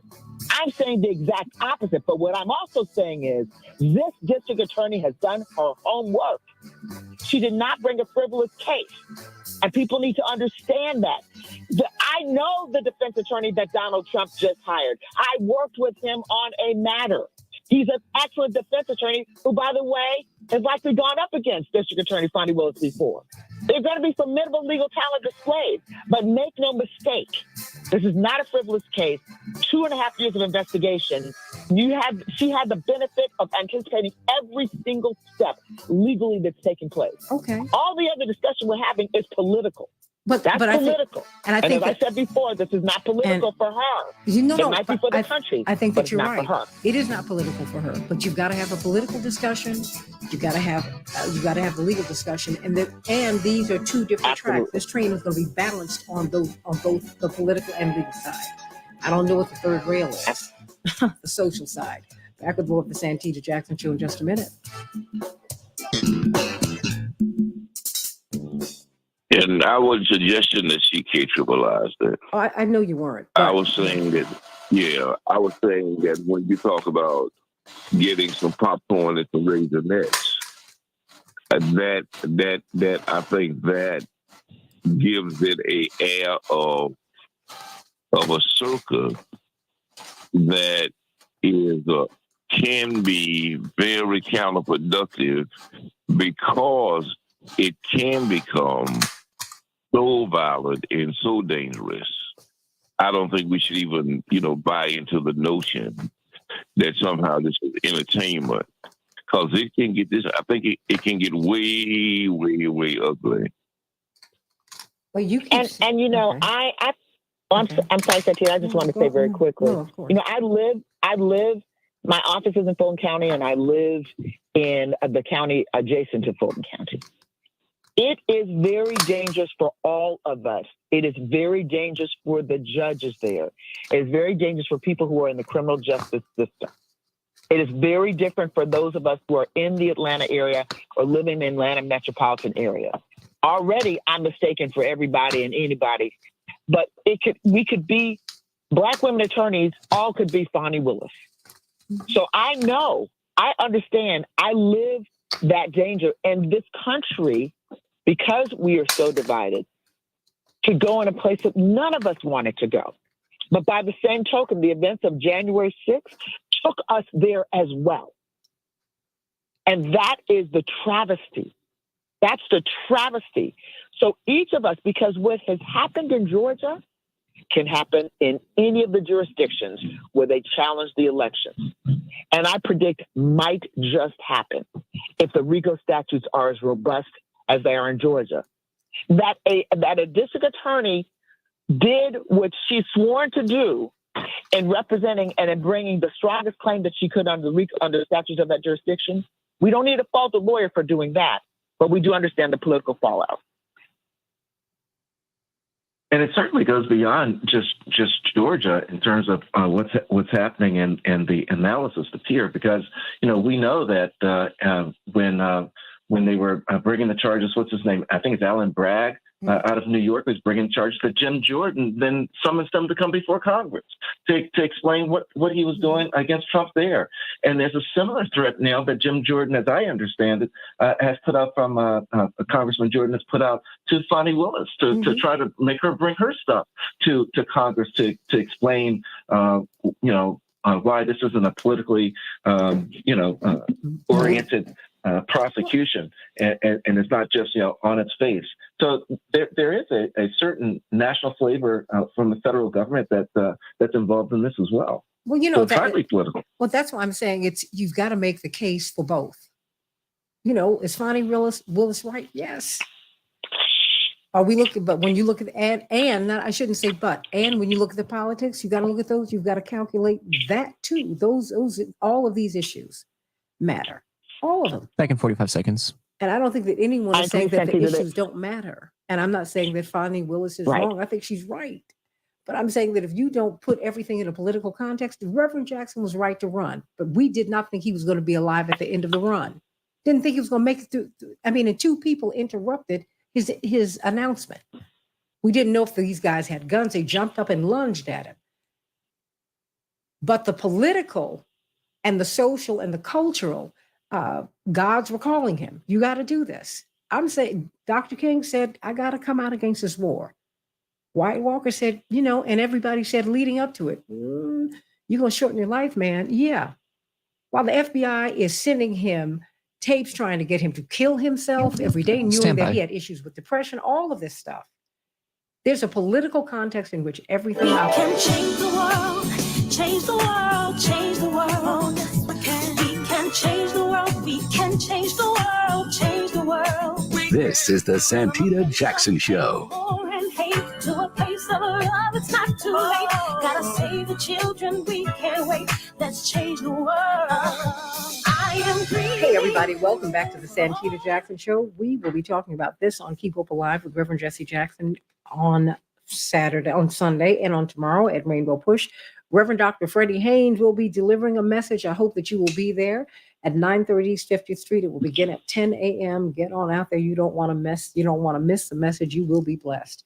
Everybody, let's talk about what's happening in Georgia. We've got Attorney C.K. Hoffler, Dwight McKee, noted social scientist, Reverend Dr. Todd Yeary, Esquire. We've got Attorney Daryl Jones. We've got Attorney David Slane, who's been talking to us about, in Atlanta, the Fulton County Jail is like the Oklahoma jail. I mean, these jails are awful, horrific. And this young man, LaShawn Thompson, untreated. He was not undiagnosed. He was an untreated schizophrenic. He had all kinds of problems. When he was processed in the jail, he wasn't processed after 3 months. Of course, if you have money, you can bail out. But even then, I think maybe with the speed with which former President Trump was processed and his colleagues, maybe we can look at some reforms in the system so that people don't have to be there for months at a time, days on end. That's ridiculous. Call us at 773-763-9278, 773-763-WCPT. Shapiro, you're calling in today. Yes, Santita, I am. I'm scared. And let me tell you, in the words of Ice Cube, wait. Yesterday was it was a good day. Listen, I totally agree with what Dwight is saying. I understand all the implications, but I have my shirts getting ready and they about to be off the press because Trump messed around and found out yesterday. The difference that I'm seeing, Santita, is that he continues to push people buttons. Even though Barack Obama was a criminal, Bush was a criminal, they rode off in the sunset and they were quiet after they did all their dirt. Trump continues to step in mess and think it's going to come up smelling like roses. Well, guess what? Your check is coming up, and you are about to pay for all the damage that you did. He didn't go sit down.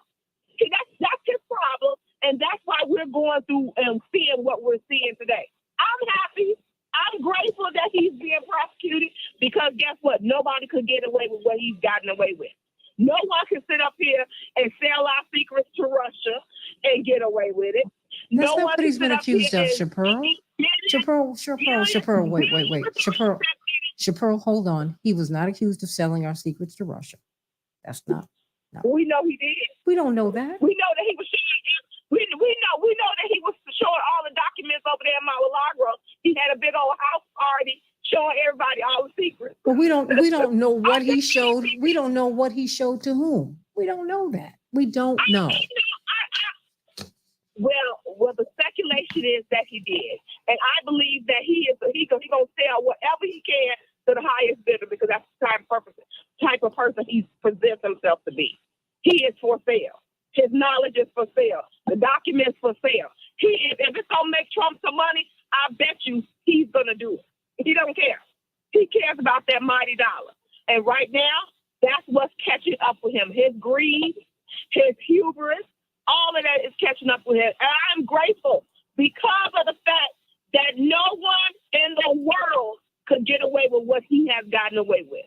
And the thing is that it is high time that somebody pays for the crimes of these American presidents. He just happened to be the fall guy. Everybody else needs to go to jail too. And start with him and go down the line. I'm here for it all. I have no respect for none of them because of the things that they continue to do to Black and Indigenous people in this country. Send them all to jail. Today, I'm okay with it.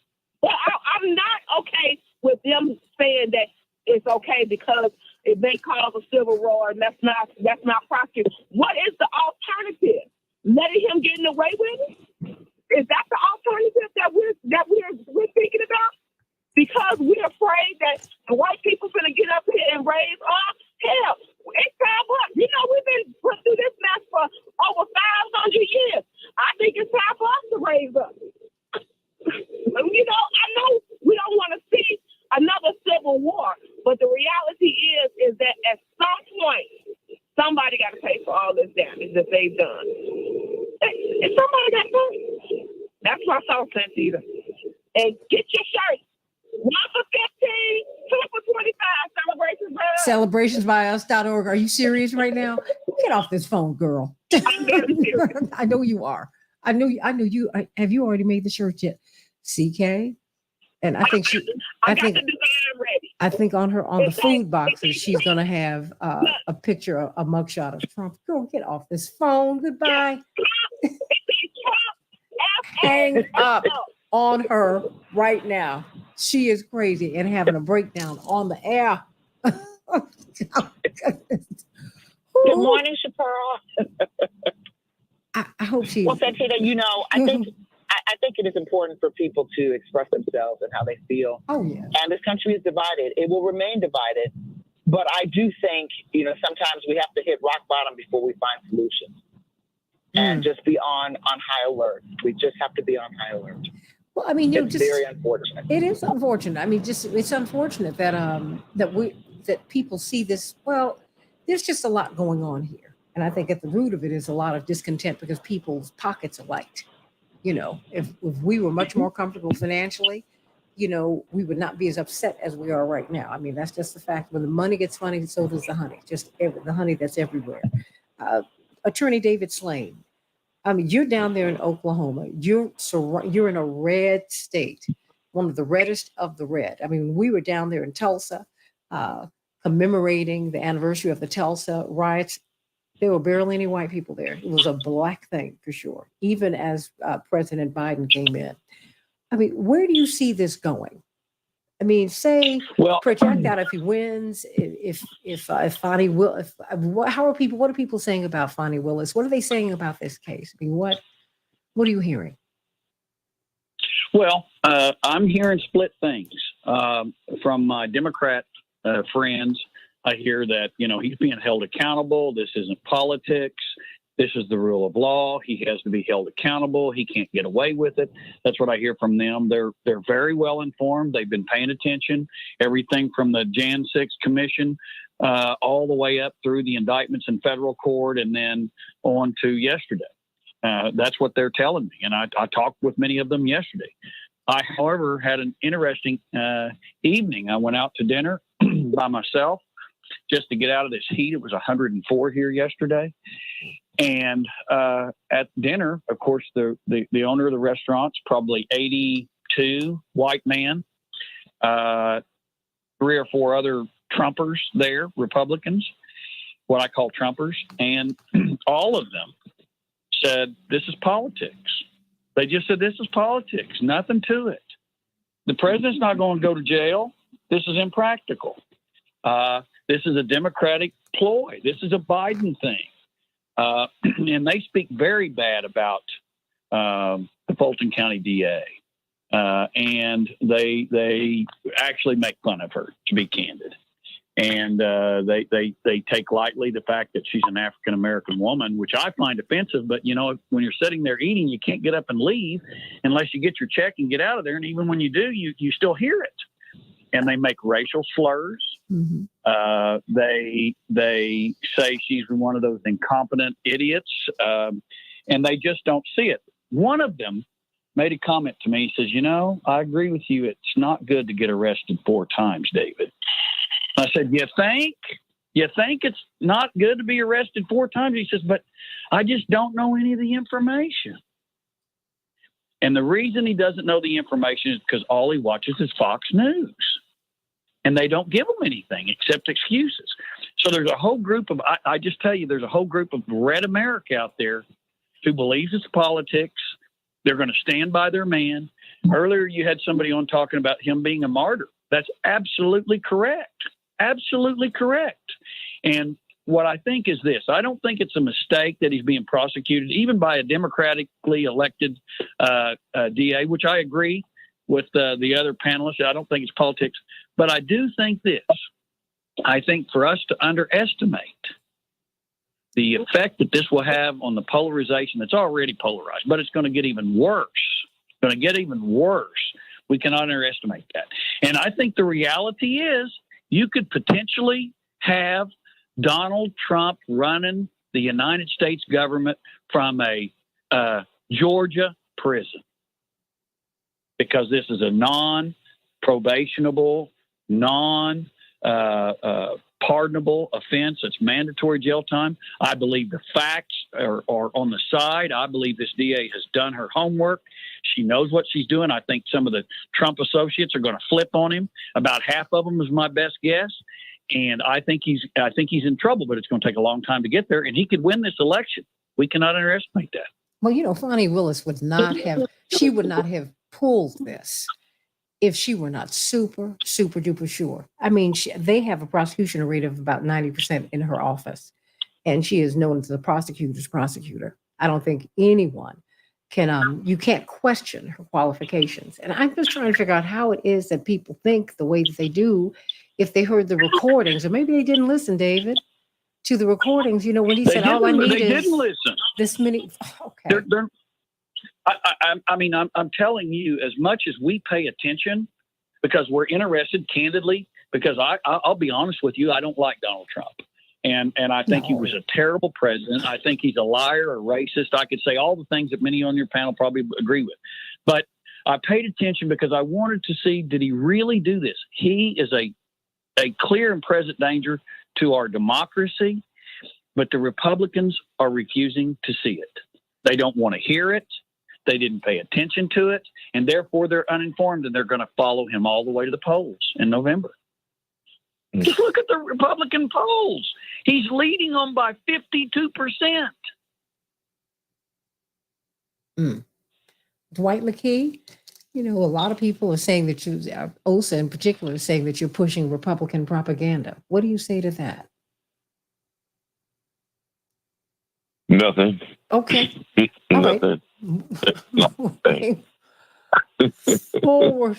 Oh. Again, all I do is tell you I'm a social scientist.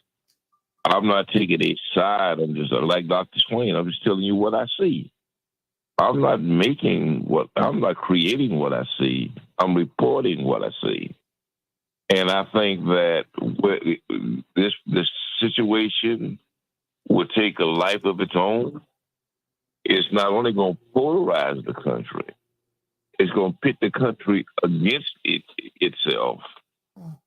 And you have on one side a very, very, very violent culture who they themselves have guns, who see themselves as public. And even if and it are or could be, and even if the prosecution on the other side is justified, for arresting Trump and put him on trial, the unintended consequences of that is that you create the atmosphere for violence and for the opposition, each opposition, to then begin to impose its violent nature. No different than in the Vietnam War when the left became violent and began to blow up the military operations and begin to blow up the government agencies. This is not new. It's just now there are more people involved with guns and more people that are emotionally connected to what's going on. Well, how do we cut through this? I mean, how do we get to the other side of this fight? You don't? You can't. No, it has to play itself out. And you be prayer. Everybody should be praying. That's why I was saying this has more to do with prayer than popcorn. I mean, don't think that this is going to be like watching Bozo Circus. That's not what you're looking at. I was looking at the rest yesterday. You had probably 10% of everybody out there who were pro-Trump were black men. They had a Blacks for Trump's movement going on at the same time, where black men have bought into the belief that this is a persecution and that they are beginning to identify with Trump because they say this is how you treat black men. I'm not inventing this. I'm reporting this. Don't try to make me the bad guy. Again, because I'm the weatherman. I am not the cloud. But Santita, I think that part of what you were asking about how do you respond to what's going on to try to stem the type of violence that could come from this. I think that part of that answer comes from what many of the Trump supporters saw happening with the January 6 rioters and those people that were getting round up and arrested and sentenced and put in prison. That's going to have a deterrence effect with regards to anything that's happening now. So, and I don't think it's just, by circumstance or happenstance that you now hear reporting that they're rounding up another 100 or so January 6 invaders on the Capitol. I think that all of those steps that are being put in place are to show the public what will happen if you take these actions, if you're called to action and you come up against the government and start acting out in this manner. I think that it begins to show the importance of those prosecutions and the importance of those sentencings. And that's the reason that I don't think that you're seeing such a great, overwhelming showing of Trump people that are doing public displays in terms of going to the Fulton County Jail or any place else that he's been calling them in New York. They didn't show up. I think it's the January 6th deterrent effect of knowing that you will get locked up. This ain't a joke. Well, Reverend Dr. I predicted January 6th, and nobody believed me then. I talked about January 6th probably almost a year before it happened, say it was coming to pass. And nobody believed me then. They tried to make me the bad guy. I'm just telling you, as a social scientist, where I see the dynamics of the country going. I believed you, Dwight McKee. I believed you, Daddy D. I believed you. I just want to go on record. I did believe you. Now, even though everyone was incredulous, you cannot be serious, but I will say this. At least Colorado Republican Ken Buck of the Freedom Caucus, Reverend Dr. Uri, he said Trump needs to tell his supporters to stand down. Just that cooler heads and let the justice system work. Do you think that would be helpful? Let's remember the first time he was given the opportunity to do that. He told them to stand back and stand by. Mm-hmm. Let's not forget that we've seen this movie before, and I get Dwight's point about let's not minimize what we're seeing, but because the intrigue that's playing out, let's not misread what we're seeing. This is not some accidental persecution that somehow, oh, woe is me, former President Donald Trump is being picked on. A lot of this he is orchestrating by his own design because he knows it sucks all of the air out of the room. No one is talking about the Republican debate that just happened 2 nights ago. You put Rudy Giuliani on the front end to capture everybody's attention with popcorn as he's having a press conference outside the jail gate. You got media waiting to hold a gaggle for a guy who can't pay his own legal fees, has already run up so much debt and is risking his own loss of his law license and prison time himself. He's holding a gaggle before he drives around the corner to second chance bail bonds to be able to kind of handle his own liberty. Let's not get this thing twisted about how it's playing out. The reality is we've gone from the low speed chases that everybody talked about when OJ was getting arrested to now we get escorts and motorcades to now the 4th indictment of a former sitting president. And so in the midst of all of this isn't about violence that's going to be, it's the violence that is ongoing. When you have folks who are continuing to get threats, have folks who are continuing to dismiss, you don't treat cancer by ignoring it. You got to cut it out. And if the precision by which it must be done is the legal process, even if it is an offense and an affront to some folks who feel like they shouldn't have to go through it, what we're coming to find out as we look at the conditions and the names that have been called that have to deal and endure the conditions of jails and processes and waiting times and can't see a judge. That's everybody else's stuff. That ain't his story. So this isn't a pity party for the former president. His privilege is following him all the way through along with the cameras. And so part of this is, yes, we got to make sure we're ready to mobilize, because the only thing that's going to put down this rising insurrection from inside the political class is going to be folks getting back to the polls, not getting turned off by what they see, but getting inspired by what they don't see and making sure that they take the country back. All of the threats of violence and all the rest of that kind of stuff, that ain't nothing new. As Childish Gambino says, this is America. Violence is part and parcel of the DNA of the country when there's going to be blowback.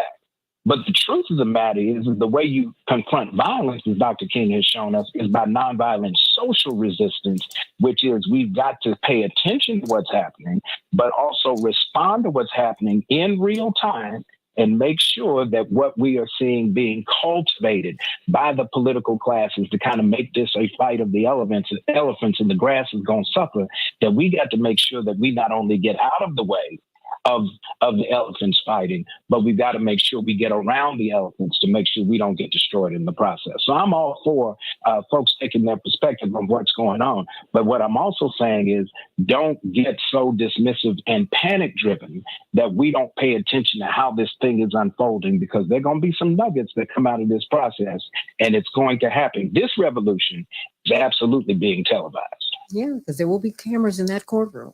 But I want everybody to pay attention, and let cooler heads prevail when we are talking at the water cooler, figuratively or literally. Please tamp down this energy.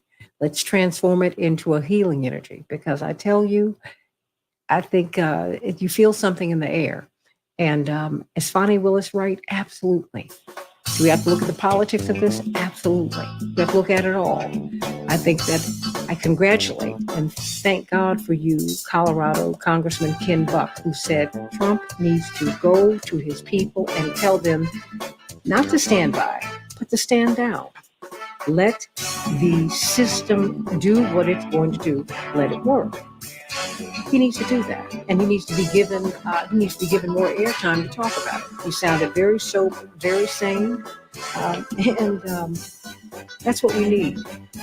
Everybody, that's what you do in leadership. And I've been living with leadership all my life, and I can tell you, I have lived with my father, who has had some supporters who've been very excited, who were willing to do anything, but he would not let them do it. Dr. King had supporters who were willing to do anything, but he would not let them do it. He said, no, we're going to use nonviolence. If I'm the last person in the room who's going to speak and support nonviolence, I'm going to be that. That's what we have to challenge our leaders to do.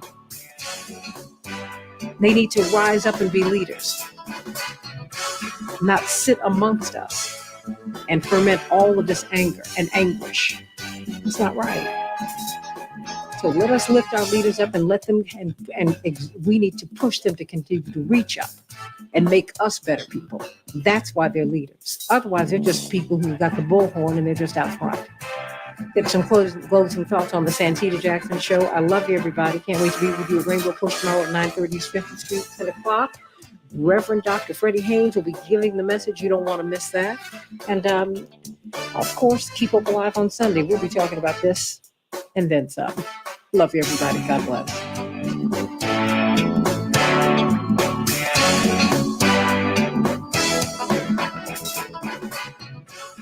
CK, do you have anything else you want to say, honey, before you go? No, and I do have to run, but thank you for continuing this dialogue. And I think we need to continue talking about what do we do? What is the solution? And standing down. Yeah. Letting the process take its course.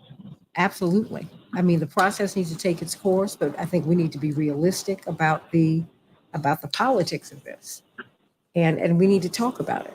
And you talk about it, you don't have to, no one's diminishing, or no one should be diminishing Fani Willis. There's no, you shouldn't do that. That's not what's on the table here. But what we have to do is talk about, we got a problem. We've got a political problem. I think, and that's, I do agree, Santita. I do. Because I'm but I do think worried when a about lot of her. people do talk about it, we should be worried about her. Yeah. I do think that when a lot of people talk about it, they talk about it with the intent of diminishing her and what she's done. But I think we need to be in prayer for her, and as Judge Linda Hatchett said yesterday. And so, but I do have to run, Santita. Thank you so much for providing this forum and this space for us to express ourselves. Absolutely, absolutely. Attorney Dave Slane, your thoughts? Well, I think that the reality is we've got twofold. One is going to happen in the courtroom and jails, which is the legal system. And the second thing is going to be the politics. And we cannot underestimate either of them. I think these are good cases. They're good evidence. And I think they're going to end up resulting in convictions. But the problem is that the politics is that these Republicans in the red states, whether you like them or you dislike them, they are going to go vote for Trump. They are going to, they don't like Biden. They're going to go vote for Trump, and that's where they're going to go. And we cannot underestimate the reality that Donald Trump could be potentially elected as president again. Which leaves me speechless, but I know that it's real. My mother was driving. My parents still have a home in Washington. She had to go and check on it. And my grandparents, my parents have to oversee their homes too. My grandmothers have passed on, and so she has to go to Virginia and South Carolina to look in on their houses too. But I remember her calling not too long ago, David and Daryl and Todd and Dwight, and she said, this was a couple of years ago. She said, "Let me tell you something. This Trump thing is real." I said, "Oh, I know." She said, "No. We're sitting in Chicago."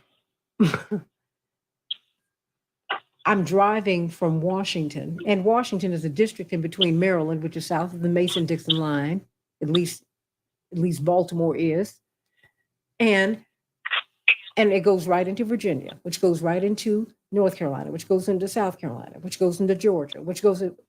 She said, "Let me tell you something. You have billboards, huge billboards with his name on them, and this was 2 years ago, y'all." I'm just simply trying to help us to understand the politics of what we're dealing with. There is a reason that they're going to have to increase Fani Willis's security. Absolutely. I've lived with security all my life. I get it. I'm not saying that you need to stop. No. But to ignore the politics, you can't do that. No one is saying that Fani Willis is wrong. Nobody is, at least that's not what Dr. Gibbs was saying. I've not said that. Dwight hasn't said that. We just said, okay, that having been said, you all need to look at the politics of this because that's real too. So what is the answer? What is the balance? You got to go forward, but you have to have President Trump, who says to his people, stand down. Let us let the legal process play out. But you also have to have Biden do that too. You need to have Biden give Robert Kennedy Jr. Secret Service protection. Stop politicizing all of this.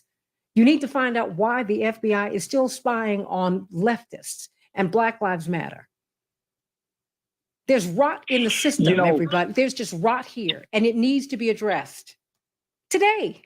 Well, one last thing before I leave you, if I could, Santita, and I appreciate everything, is I'll tell you this. I think the reality, your dad had the same conversation with me whenever Trump was first announced. He said, "Are you watching this Trump thing?"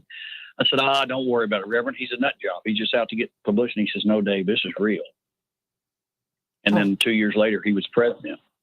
So we cannot underestimate this stuff. So wait a minute. He said to you, he said, "Dave, this is real." He said, "This is real." He said, "This has real undertones. This is real." Your dad told me that. That was 2 years before he was elected. Mm-hmm.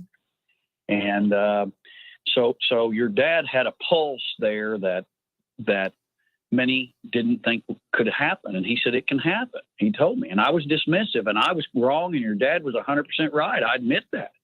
But I'm not going to be wrong again. We have to beat Trump. He's going to be the Republican nominee. Let's be realistic. He leads them by too much.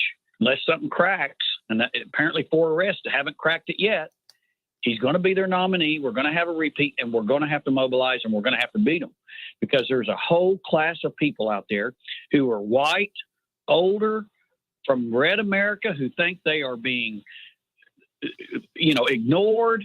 They're not being heard, and Trump is their guy, and we got to get him back in there. And the only way they're going to abandon Trump is this. He lost the last presidential election. He messed them up in the midterms, and he loses this next one. I think then they'll abandon him, only abandon him because he's a loser. And that's the truth. Or he's locked up. Don't forget black men, David. He's got a big chunk. He's got a growing chunk of the black male vote. I promise you. Latinos. Different people go for Trump for a whole lot of different reasons. And I think we need to understand what those reasons are. And just because you, well, I just pray. I'm just saying, it's just the reality. I just pray that the backlash from overturning Roe v. Wade will mobilize women that want to have control of their own bodies. I hope that the mobilization of all the things that's happened, a Congress of Republicans who can't get anything done, I hope that backlash will be enough to push Biden over the circle again, over the line again, because we have a reality. We have an old president. We have an old president. And you know what these Trumpers tell me in red America? We can't take a chance on Kamala Harris being the president if he dies. And they're going to push that. That's the politics. They were pushing that on the debate the other night. That's what they're doing. But the thing is, we can't assume that Biden's going to be the nominee. See, that's part of the problem. The system is tainted. You've got Robert Kennedy, who they keep trying to smash into the ground, and he continues to grow, not just in the Democratic Party.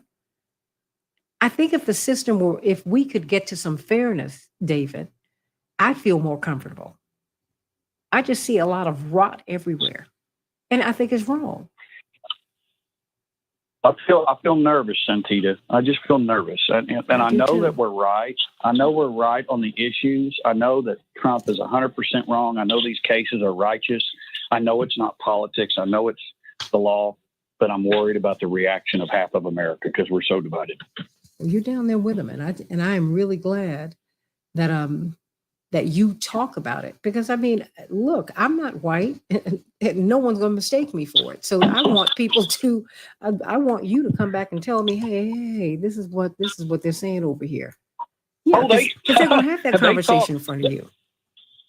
They talk open with me. They talk like I'm one of them, that I believe these racial remarks, that I believe in this elitist attitude. They say things in front of me, Santita, that would floor you. No, they won't floor me.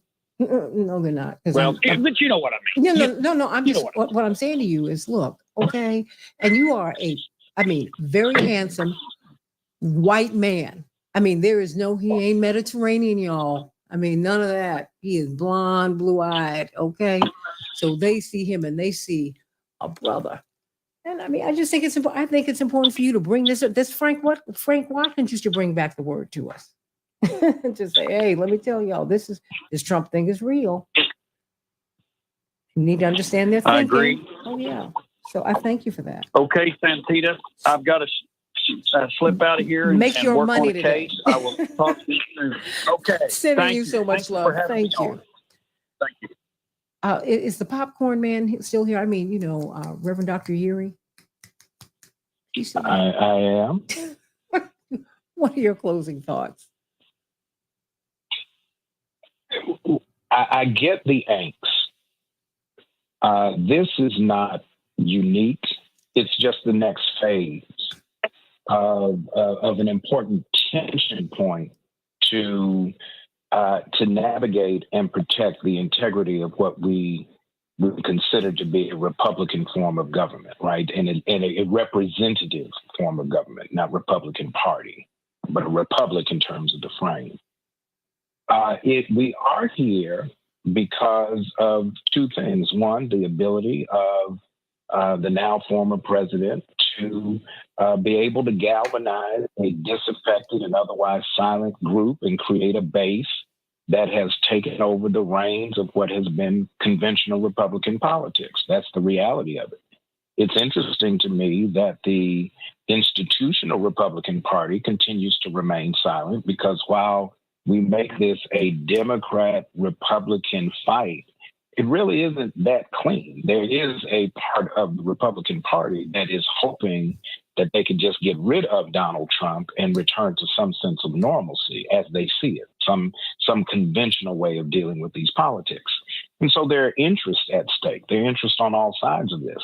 But there's also an interest in this prosecution, not a persecution. I don't think it's a persecution. I think you can argue at the end of the day, you don't bring cases that you don't believe you're going to reasonably be able to win. You've got to be able to prove in a criminal trial, prove every element of every charge that has been raised beyond a reasonable doubt. That's got to be before 12 persons from the voter rolls, from the DMV rolls of the state of Georgia, or those districts, if some of these cases end up in federal court. So there's a role for participation. At the end of the day, what keeps this from turning into the circus that Big Brother Dwight brings us to pay attention to is the people have to engage. Now's not the time to step away because the temperature's getting hot. Oh, yeah, it's getting hot because what's at stake is the interest of the people. And if the people don't protect their interest in this, then what you're going to have is a further erosion of the interest of the populace, of the people, to be able to determine for themselves what happens within their government. That's the piece that I'm watching. And if you don't want popcorn, you don't have to get popcorn. I'm gonna have it because I'm gonna be right there watching everything that they do. Because I need to make sure that I don't miss not one thing. Woo-wee. Daryl Jones, you still there? Yeah, I'm still here, and I certainly sign on and underscore what Todd has just laid out. But I tell you, when we talk about the tension that's going to be building, what we've got to remember, and I appreciate what the Colorado Congressman Ken Bucket said about asking Trump to have people step down, step back. That's not going to happen though. That's not who former President Trump is. That ain't going to happen. And what I think we have to keep in mind is this. Right now, we're at the very beginning of this process for the Georgia prosecution. And it's only going to get more intense. The deeper we get, the closer we get to trial dates, the closer we get to motion dates. When former President Trump went to turn himself into Georgia, he did a pretty intense press conference before he left. That's going to get even more intense as we move forward. And so you're going to see, his followers more inclined to perhaps take some other type of actions.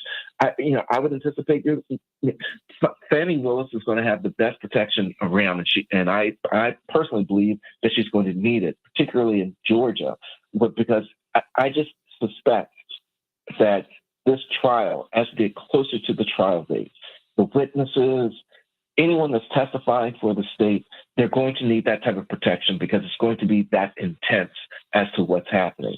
And that's, we're just at the very beginning part of this.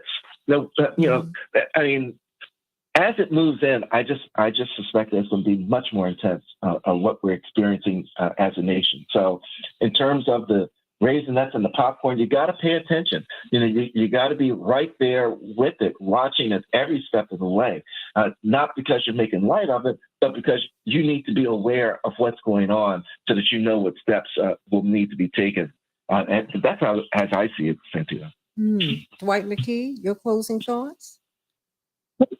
Well, I think they opened the door, not just for Trump. I think they will come after Bonnie Willis and Hunter and Biden.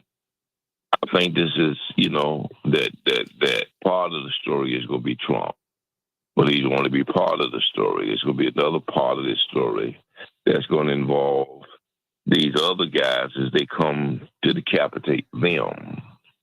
That's what say you sow the wind, you reap the whirlwind. And so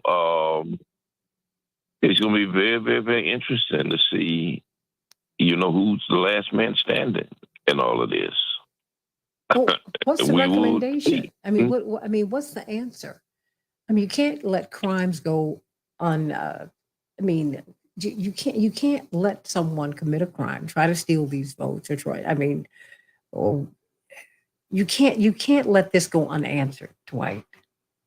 I mean, I think that when you hear CK, I don't want to speak on her behalf, but when people say, "Look, we got to look at the politics of this," there automatically people think that you're questioning Fani Willis and what she's doing, even though all of these prosecutions, we have to admit, if you look at prosecutors, it's all political. That's why you have the Fani Willises and the Marilyn Mosbys and the Kim Foxes, because they understood the politics of why we are over incarcerated. So trying to undo this. Dwight? Yeah. The Johnson used to say that aggression unchallenged is aggression unleashed. Yeah, they have to be accountable. And folks should pay for their sins. But don't think that there's not going to be a backlash to the backlash. That's all I'm saying. And I'm saying prepare for that. And so he has to be held accountable. That does not mean he's going to be found guilty. He does have a real chance to become the president. That takes this another place. And also there's going to be a backlash on Biden and on all of the prosecutors. And so hopefully they're prepared for it because it's coming. And all I say is that I think the answer is pray for them all, because I think all of us is going to need prayer. If we ever needed the Lord, we sure do need him now, right now. Oh. The old song say. Oh my goodness. Yeah. Sadly, I do. I think that we are really we're in that space where it's, you can see the smoke coming from the kindlings. You can see it. And this is where we're going, kids. So that's why I really try to keep a certain tone on this show, because I know where all this talk can go. Radio talk show hosts have been killed before because they just kept running that mouth and, just everything that comes out is called vomit. Okay. You need to have some self-control, some discretion, everything that you think you ought not say. And let kindness rule your tongue. And if you really believe in justice, let justice move forward. Let us let it work. Let's do that. That's what needs to happen here. I'm simply making a plea for us not to get to a space, we're almost there, where we begin to just annihilate each other. We can do that. And we shouldn't. So heaven forbid, you're right, Robert, but let us forbid ourselves from committing all of these evils. What we're doing is wrong. And you can say, that you support Fonnie Willis and say, the politics of this, the way this looks, this ain't the best look. You can say that too. But the fact is, all of these prosecutions are persecutions which are political. They are. Otherwise, how do we let all of these war criminals, many of whom have been president, do you think that this is the first president who should have been arrested for crimes within the United States, let alone crimes overseas? No, of course not. But it's the first time it's happened for a whole lot of reasons. And we need to look at them all. But listen to David Slane when he tells you, hey, I'm sitting in the restaurant. I'm sitting in the room because as a white man, he's hearing the conversations of what people dare not say to us, to you. Or they might say it because they want to have a fight. Or they might say it because they have no respect for you. You need to know what the conversation is on the other side of the room. You need to know that. You need to know what the thinking is on the other side of the room. That's why I asked you to look at the Republican debate. You need to understand what the thinking is. You need to hear the candidates speak, and you need to hear the applause or the boos. You need to know all of that. Trump has not been on Twitter since they put him off, but he went back on last night with his mugshot. And Santita, I watched the Western press cajole and applaud and edge on that Army general when he was marching on Putin, marching on Moscow. He's the new hero. Oh, yeah. He's a new hero. He's going to save the